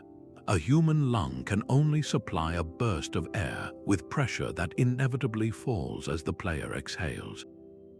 The hydraulis solved this problem with breathtaking elegance. At its heart was a large, sealed chamber called the P-Nigeus, which was partially filled with water. A central, inverted dome or bell-shaped container stood submerged in this water. The organist or an assistant would operate a hand pump to force air into this submerged dome. As the air entered, it would displace the water within the dome, creating a pocket of compressed air. The water surrounding the dome acted as a perfect natural regulator. Its constant level and weight ensured the air pressure inside the dome remained perfectly stable and continuous, no matter how irregular the pumping action might be. This pressurized air was then fed into a wind chest ready to be unleashed. The player sat before a keyboard, a revolutionary invention in its own right. Each key was connected to a simple slider valve. When a key was pressed, it would physically slide a strip of wood or metal, opening a precise port that allowed the steady stream of air from the wind chest to flow into a specific pipe, causing it to sound. The moment the key was released, the slider would close, stopping the note with clean precision. This marriage of hydraulic pressure and mechanical control allowed a single musician to command an entire orchestra of voices, from deep, thunderous bass notes that could shake the stands of the Colosseum to high, piercing tones that could carry over the roar of a crowd. The sound was described by ancient writers as overwhelmingly powerful and beautiful, capable of stirring deep emotion and adding a thrilling layer of grandeur to everything from tragic plays to gladiatorial combat. The hydraulis was far more than a novel instrument. It was a potent symbol of the fusion of art and technology, a techne that the Greeks held in the highest esteem. Its invention in the 3rd century before the Common Era is credited to Ctesibius of Alexandria, a brilliant engineer whose work on pneumatics laid the groundwork for much of Hellenistic mechanics. That such a sophisticated device was primarily used for entertainment speaks volumes about the value these cultures placed on public spectacle and cultural achievement. It represented the height of luxury and technical prowess. Owning and playing one was a mark of immense status, and its music became synonymous with Roman imperial power and Greek cultural refinement. The hydraulis stands as a powerful reminder that ancient innovation wasn't solely dedicated to practical necessities like water or war. It was also driven by a profound human desire to create beauty, to enhance shared experience and to use the principles of the physical world to elevate the human spirit through the timeless power of music. Leaving behind the roaring crowds and thundering pipes of the Roman hydraules, we now journey high into the Andes Mountains to encounter a technology of profound silence and intricate complexity, a system of record-keeping so unique it challenges our very definition of what a machine can be. In the vast, administratively sophisticated Inca Empire, a civilization without a known written script, the need to manage resources across thousands of miles of rugged terrain was paramount. Their solution was not etched in stone or drawn on parchment, but tied in cords. This was the quipu, a device of astonishing elegance and capability that transformed a simple bundle of strings into a powerful data storage and retrieval system, proving that information technology can flourish without a single alphabet or moving part.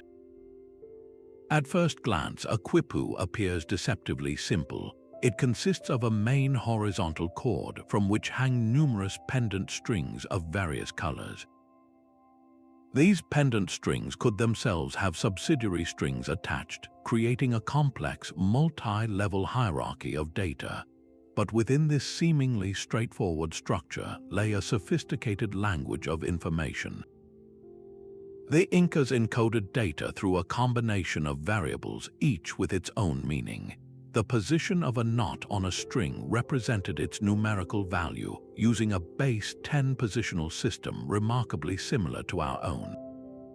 A figure 8 knot represented the number 1. A long knot could represent 2 through 9 depending on the number of turns, and a single overhand knot stood for 10, 100, 1,000, and so on, with its place value determined by its position along the string. The color of the cord itself was not merely decorative, it signified the subject matter. A brown string might represent potatoes, a yellow one gold, a white one peace, or a black one a period of time. The material of the cord, cotton or wool, and even the spin direction of the plied threads could add another layer of specific meaning, creating a rich, multi-dimensional dataset. This was far more than an abacus for counting.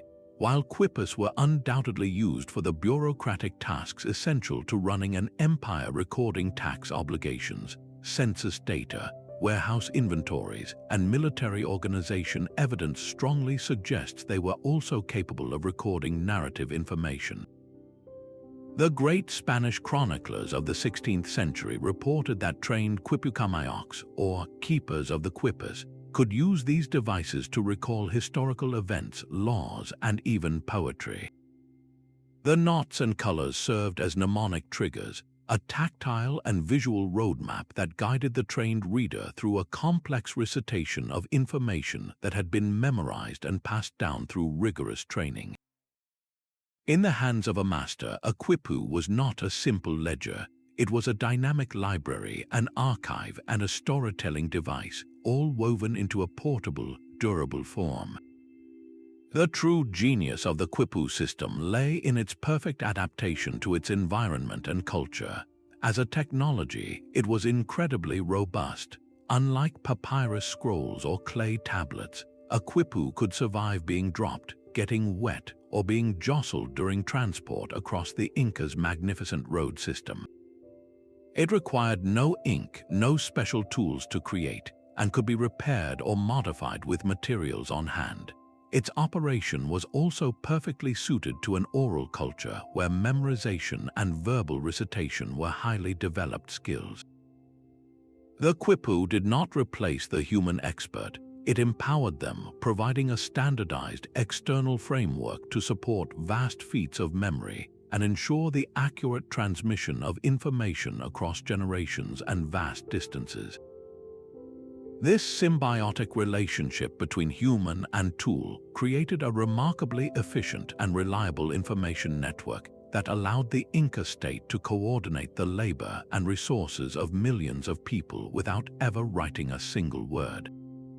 The quipu stands as a monumental achievement in the history of information science, a powerful reminder that data is not bound to the page, and that the drive to record, organize, and understand our world can find expression in the most unexpected and beautifully intricate forms. While the quipu wove information into knotted cords and the hydraulics filled amphitheaters with majestic sound, the relentless demand of feeding the Roman Empire required innovation of a far more earthy kind. In the vast golden wheat fields of Gaul, a province crucial to Rome's breadbasket, a peculiar-looking machine rumbled through the stalks, representing a revolutionary leap in agricultural efficiency. This was the vallus, a harvesting machine so advanced for its time that its brief appearance in history feels almost anachronistic, a glimpse of a mechanized future that would not fully arrive for over a millennium. Our primary source for this remarkable device is the naturalist Pliny the Elder, who described it in his encyclopedia as a large wooden box on two wheels, pushed by a donkey or an ox from behind. Mounted on its front was not a simple blade, but a tall, comb-like cutting bar with sharpened iron teeth. As the animal pushed the vallus forward, these teeth would comb through the standing grain, snapping off the valuable heads of wheat at the top of the stalk. The genius of its design was in what happened next. The severed grain heads, along with some straw, were swept by the motion into the waiting wooden box or cart situated directly behind the cutting bar. A worker, often a young boy, would likely walk alongside, using a rake or his hands to help guide the grain into the container and ensure a clean harvest, separating the precious kernels from the chaff that was left standing in the field. The mechanical advantage here was profound, yet it was achieved with a beautiful, gear-free simplicity. The vallus didn't cut the entire plant. It selectively harvested only the edible part, the grain head, saving immense labor later in the threshing process. It transformed the back-breaking, repetitive work of harvesting, a task that required armies of laborers to move through fields with sickles, bent double for hours on end, into a far more efficient, continuous operation. A single vallus pushed by one animal and guided by one or two people could theoretically do the work of dozens of sickle-wielding harvesters. This wasn't just about saving time, it was about overcoming a critical bottleneck in the agricultural calendar. The harvest window is narrow, and bad weather could ruin an entire year's crop if it wasn't gathered in time. The vallus offered a way to dramatically accelerate this process, reducing risk and increasing the potential surplus that could be shipped to feed the ever-growing population of Rome itself. Its adoption pattern is a fascinating story of technological diffusion and practical adaptation. Pliny specifically notes its use in the large, open plains of Gaul, modern-day France, and among the Belgae.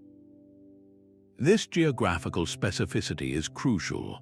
The vallus was a machine for broad, flat landscapes where long, uninterrupted runs were possible. It would have been far less effective in the smaller, terraced, or rocky fields common in other parts of the empire like Italy or Greece. This tells us that Roman technological adoption was not a matter of blanket imposition, but of intelligent adaptation to local conditions. The Gauls, renowned for their agricultural skill, likely saw the value of this machine immediately and integrated it into their practices. The Roman administration, always focused on efficiency and output, would have encouraged its use in this breadbasket region to maximize the grain tax, or annona, that was vital to the capital's stability. The vallus thus becomes a powerful symbol of the practical, utilitarian engine of the empire, where innovations that worked were embraced and spread not through central decree, but through the undeniable logic of increased productivity. Its eventual disappearance from use after the decline of the Western Empire speaks less to a flaw in its design and more to the fragmentation of the large-scale agricultural economy that made it necessary. The vallus was a machine for a specific world, a world of vast estates, integrated trade networks, and a massive centralized population to feed. When that world fractured, the need for such efficient harvesting technology faded, and the sickle returned as the dominant tool for centuries. This makes the vallus a poignant reminder that technological progress is not always a straight line. It is deeply intertwined with the economic and social structures that surround it, a brilliant solution that was perfectly, if briefly, in tune with its time. After mastering the power of human and animal muscle to drive their industry, Chinese metallurgists looked to the very air itself for an even more abundant and tireless source of energy. Their brilliant innovation, emerging during the Song dynasty, was the wind-powered bellows, a device that transformed the ancient foundry by harnessing the invisible force of the wind to automate the most demanding task in metal production. Picture a large, vertical furnace situated not in a sheltered workshop, but strategically placed to catch the prevailing breeze. Attached to it is not a team of laborers working piston bellows, but a large vertical sail, much like the one you might see on a Chinese junk ship, mounted on a rotating frame. This sail was connected through a simple series of cranks and rods to the piston of a large, double-action bellows. As the wind caught the sail, it began to rotate, and this rotational motion was converted into a reciprocating, back-and-forth action that pumped the bellows with a relentless, rhythmic consistency that no human crew could ever match. The automation was the true breakthrough. The wind, once captured, required no rest, no food, and produced no fatigue. It could blow for days on end, and during that entire time, the furnace would receive a perfectly steady, powerful blast of air, maintaining the intensely high temperatures needed for efficient cast iron production. This constant airflow was the absolute key to achieving the superior quality and quantity of iron that the Song dynasty became famous for, enabling the mass production of tools, weapons, and the intricate iron cache that fueled their economy. This wasn't just a labor-saving device, it was a complete reimagining of the production line. It freed up immense human resources from the grueling, hot work of the bellows, allowing those skilled workers to focus on more complex tasks like managing the charge of the furnace, monitoring the quality of the molten metal, and the intricate art of casting. The strategic placement of these wind-powered foundries created early industrial hubs, often in windy coastal or plains regions, predating the concentration of water-powered mills in medieval Europe by centuries. The Chinese wind bellows stand as a stunningly early and clear-eyed application of renewable energy to heavy industry. It reveals a culture that was not just technologically adept, but also deeply attuned to resource management and energy efficiency. They saw in the wind a free, powerful, and untapped engine, and they had the mechanical ingenuity to capture it and put it to work on an industrial scale, creating a seamless partnership between nature's power and human ambition that would not be seen again for hundreds of years. From the roaring furnaces powered by the wind to the golden fields harvested by the vallus, the ancient world was a tapestry of ingenuity applied to land and industry.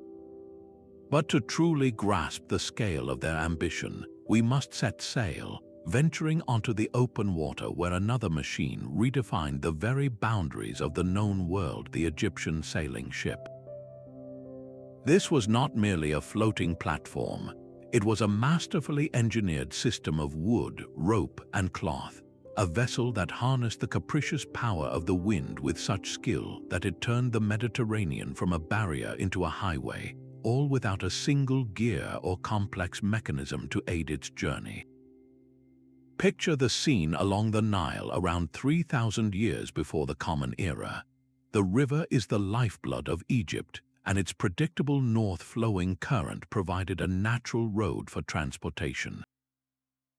But the real innovation came in harnessing the wind for the return journey south.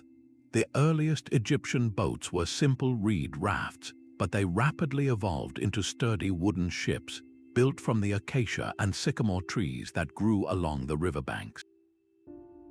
The heart of this machine was its sail, a large rectangular sheet of woven papyrus or later, linen, mounted on a robust bipod mast 2 legs that spread the immense load and provided stability.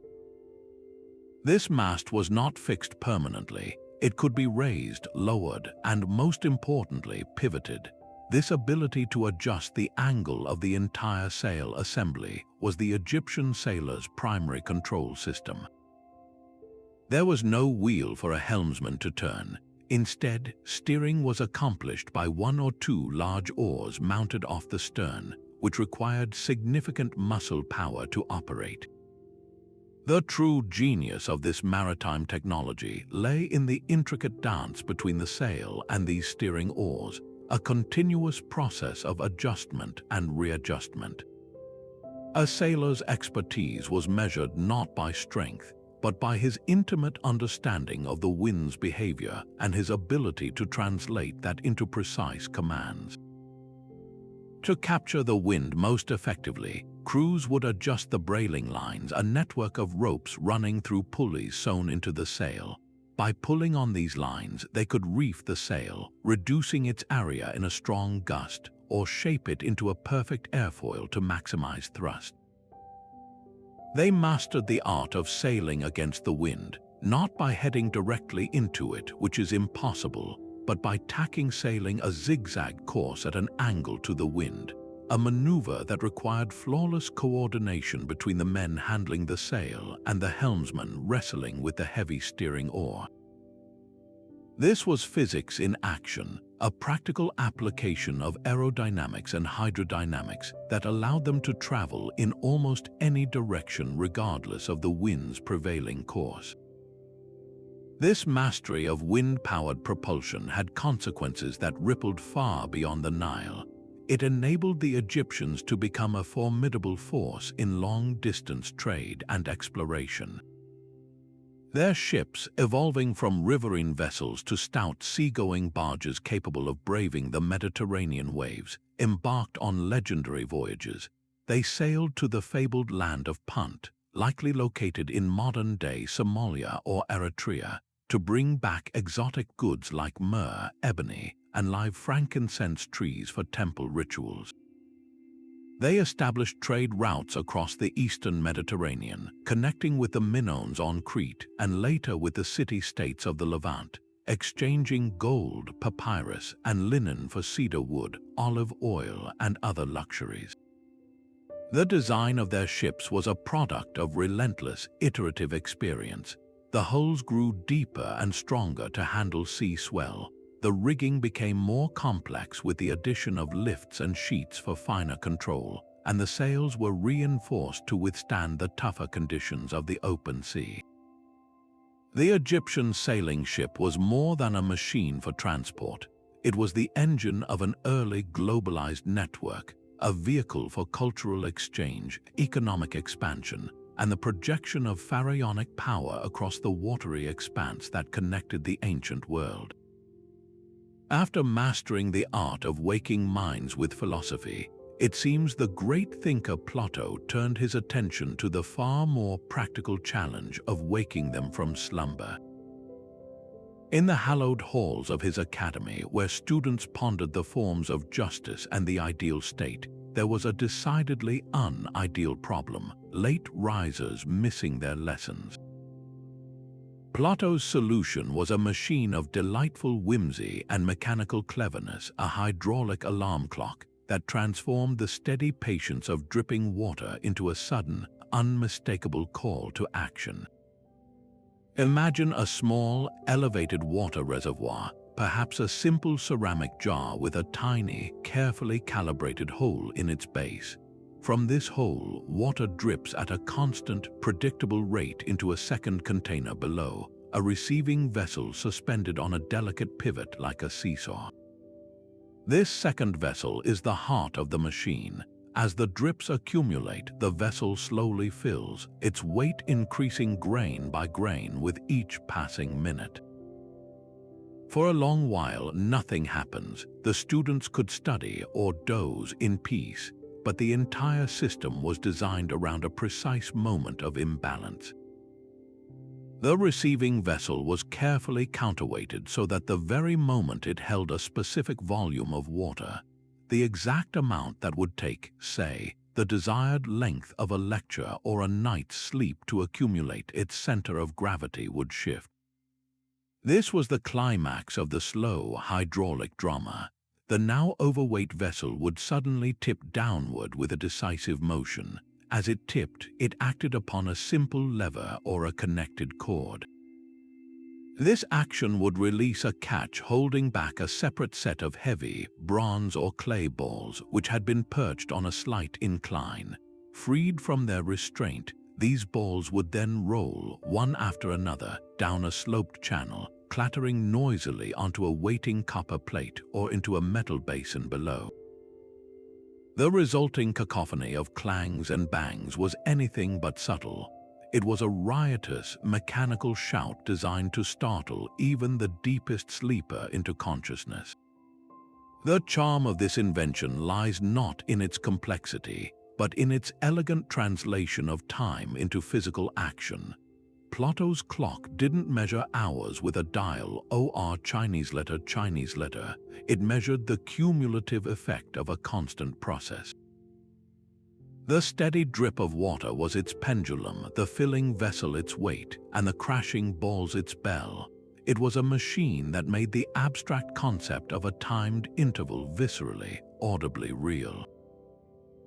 This device perfectly encapsulates a different side of ancient innovation, one focused not on monumental construction or warfare, but on the small, personal challenges of daily life. It was a tool for discipline and order, reflecting the Athenian value of using one's time wisely and adhering to a schedule, even in a world without standardized hours. Furthermore, it highlights how the same fundamental principles of hydraulics and leverage used to lift water for irrigation or to power massive siege engines could be miniaturized and repurposed for domestic convenience. The alarm clock was a democratization of technology, bringing mechanical advantage into the realm of the personal. It stands as a wonderfully human invention, a testament to the fact that ancient ingenuity was driven not only by grand imperial ambitions, but also by the universal, relatable desire to never oversleep again. What truly unites these 29 astonishing inventions, spanning continents and millennia, is not just what they achieved, but how they thought. Ancient engineers saw the world through a different lens, one where the fundamental forces of the universe were not abstract concepts but tangible tools waiting to be harnessed. Leverage wasn't a principle in a textbook, it was the secret to making a single farmer as strong as 10, allowing a Shaduff to lift water with effortless grace. Tension wasn't just a property of rope, it was a vault of stored energy, a coiled spring of potential that could launch a stone from a ballista with terrifying accuracy or power the kick of an onager. Gravity was not merely a force to be overcome. It was a reliable, constant partner, the pull that guided water through a Kanat for miles, the weight that drove a counterweight lift to build a pyramid, and the dependable hand that tipped a vessel in Plato's alarm clock to mark the passage of time. And human and animal power were not just sources of labor. They were versatile, adaptable engines that could be optimized, whether it was the coordinated march of men inside a Roman treadmill crane or the patient, endless circle of an ox turning a Sakya. This profound understanding of physics was matched by an equally profound intimacy with their environment. Every machine was a product of its place, crafted from what was immediately available. Egyptian engineers looked to the papyrus reeds and acacia wood of the Nile to build their ships and ropes. Mesopotamian farmers used local clay for the counterweights of their shaduffs and the pots of their norias. Inca stonemasons shaped the very mountains into their terraces using the rock beneath their feet. This local sourcing wasn't a limitation. It was the foundation of sustainability and repairability. A broken part didn't require a specialized factory or a long-distance supply chain. It could be fixed by the local carpenter, potter, or rope maker with common skills and local materials. These technologies were inherently democratic and resilient, designed to last for generations and be maintained by the community that relied on them. The driving force behind this innovation was almost always a direct, pressing human need. This was engineering with a purpose, not for its own sake. The need to feed growing populations spurred the development of the Shaduff, the Sakya, and the square pallet chain pump. The need to build monuments and defend cities gave us the counterweight lift, the trebuchet, and the siege tower. The need to navigate, measure, and organize society produced the Merkitt, the odometer, and the quipu. Yet within these practical solutions, we also find a deep reflection of cultural values. The Chinese south-pointing chariot was more than a navigational aid. It was a symbol of imperial order and cosmic harmony. The Egyptian solar alignment tool was a device that fused astronomy with spirituality, ensuring temples were in tune with the heavens. The Persian Kanat system and the Inca terraces showcase a philosophy of working with the environment, of guiding nature's flows rather than battling against them. This reveals a world where technology was not separate from culture, but an expression of it, a way to enact a society's deepest beliefs about order, harmony, and humanity's place in the natural world.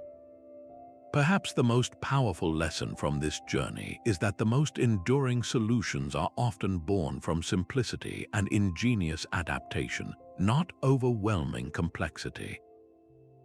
These ancient inventors didn't have the option to simply add more power or more parts. They had to be smarter. They had to look at a problem from a new angle, to see the potential in a lever where others saw only a log, or to understand how the wind could pump a bellows if only directed by the right sail. They remind us that innovation is not always about inventing something entirely new, but about rearranging existing principles and materials in a radically more effective way. In an age of increasing technological complexity and fragile supply chains, there is a profound wisdom in their approach, a reminder that true elegance often lies in doing more with less, in building things that last, and in creating technologies that serve people in harmony with the world around them.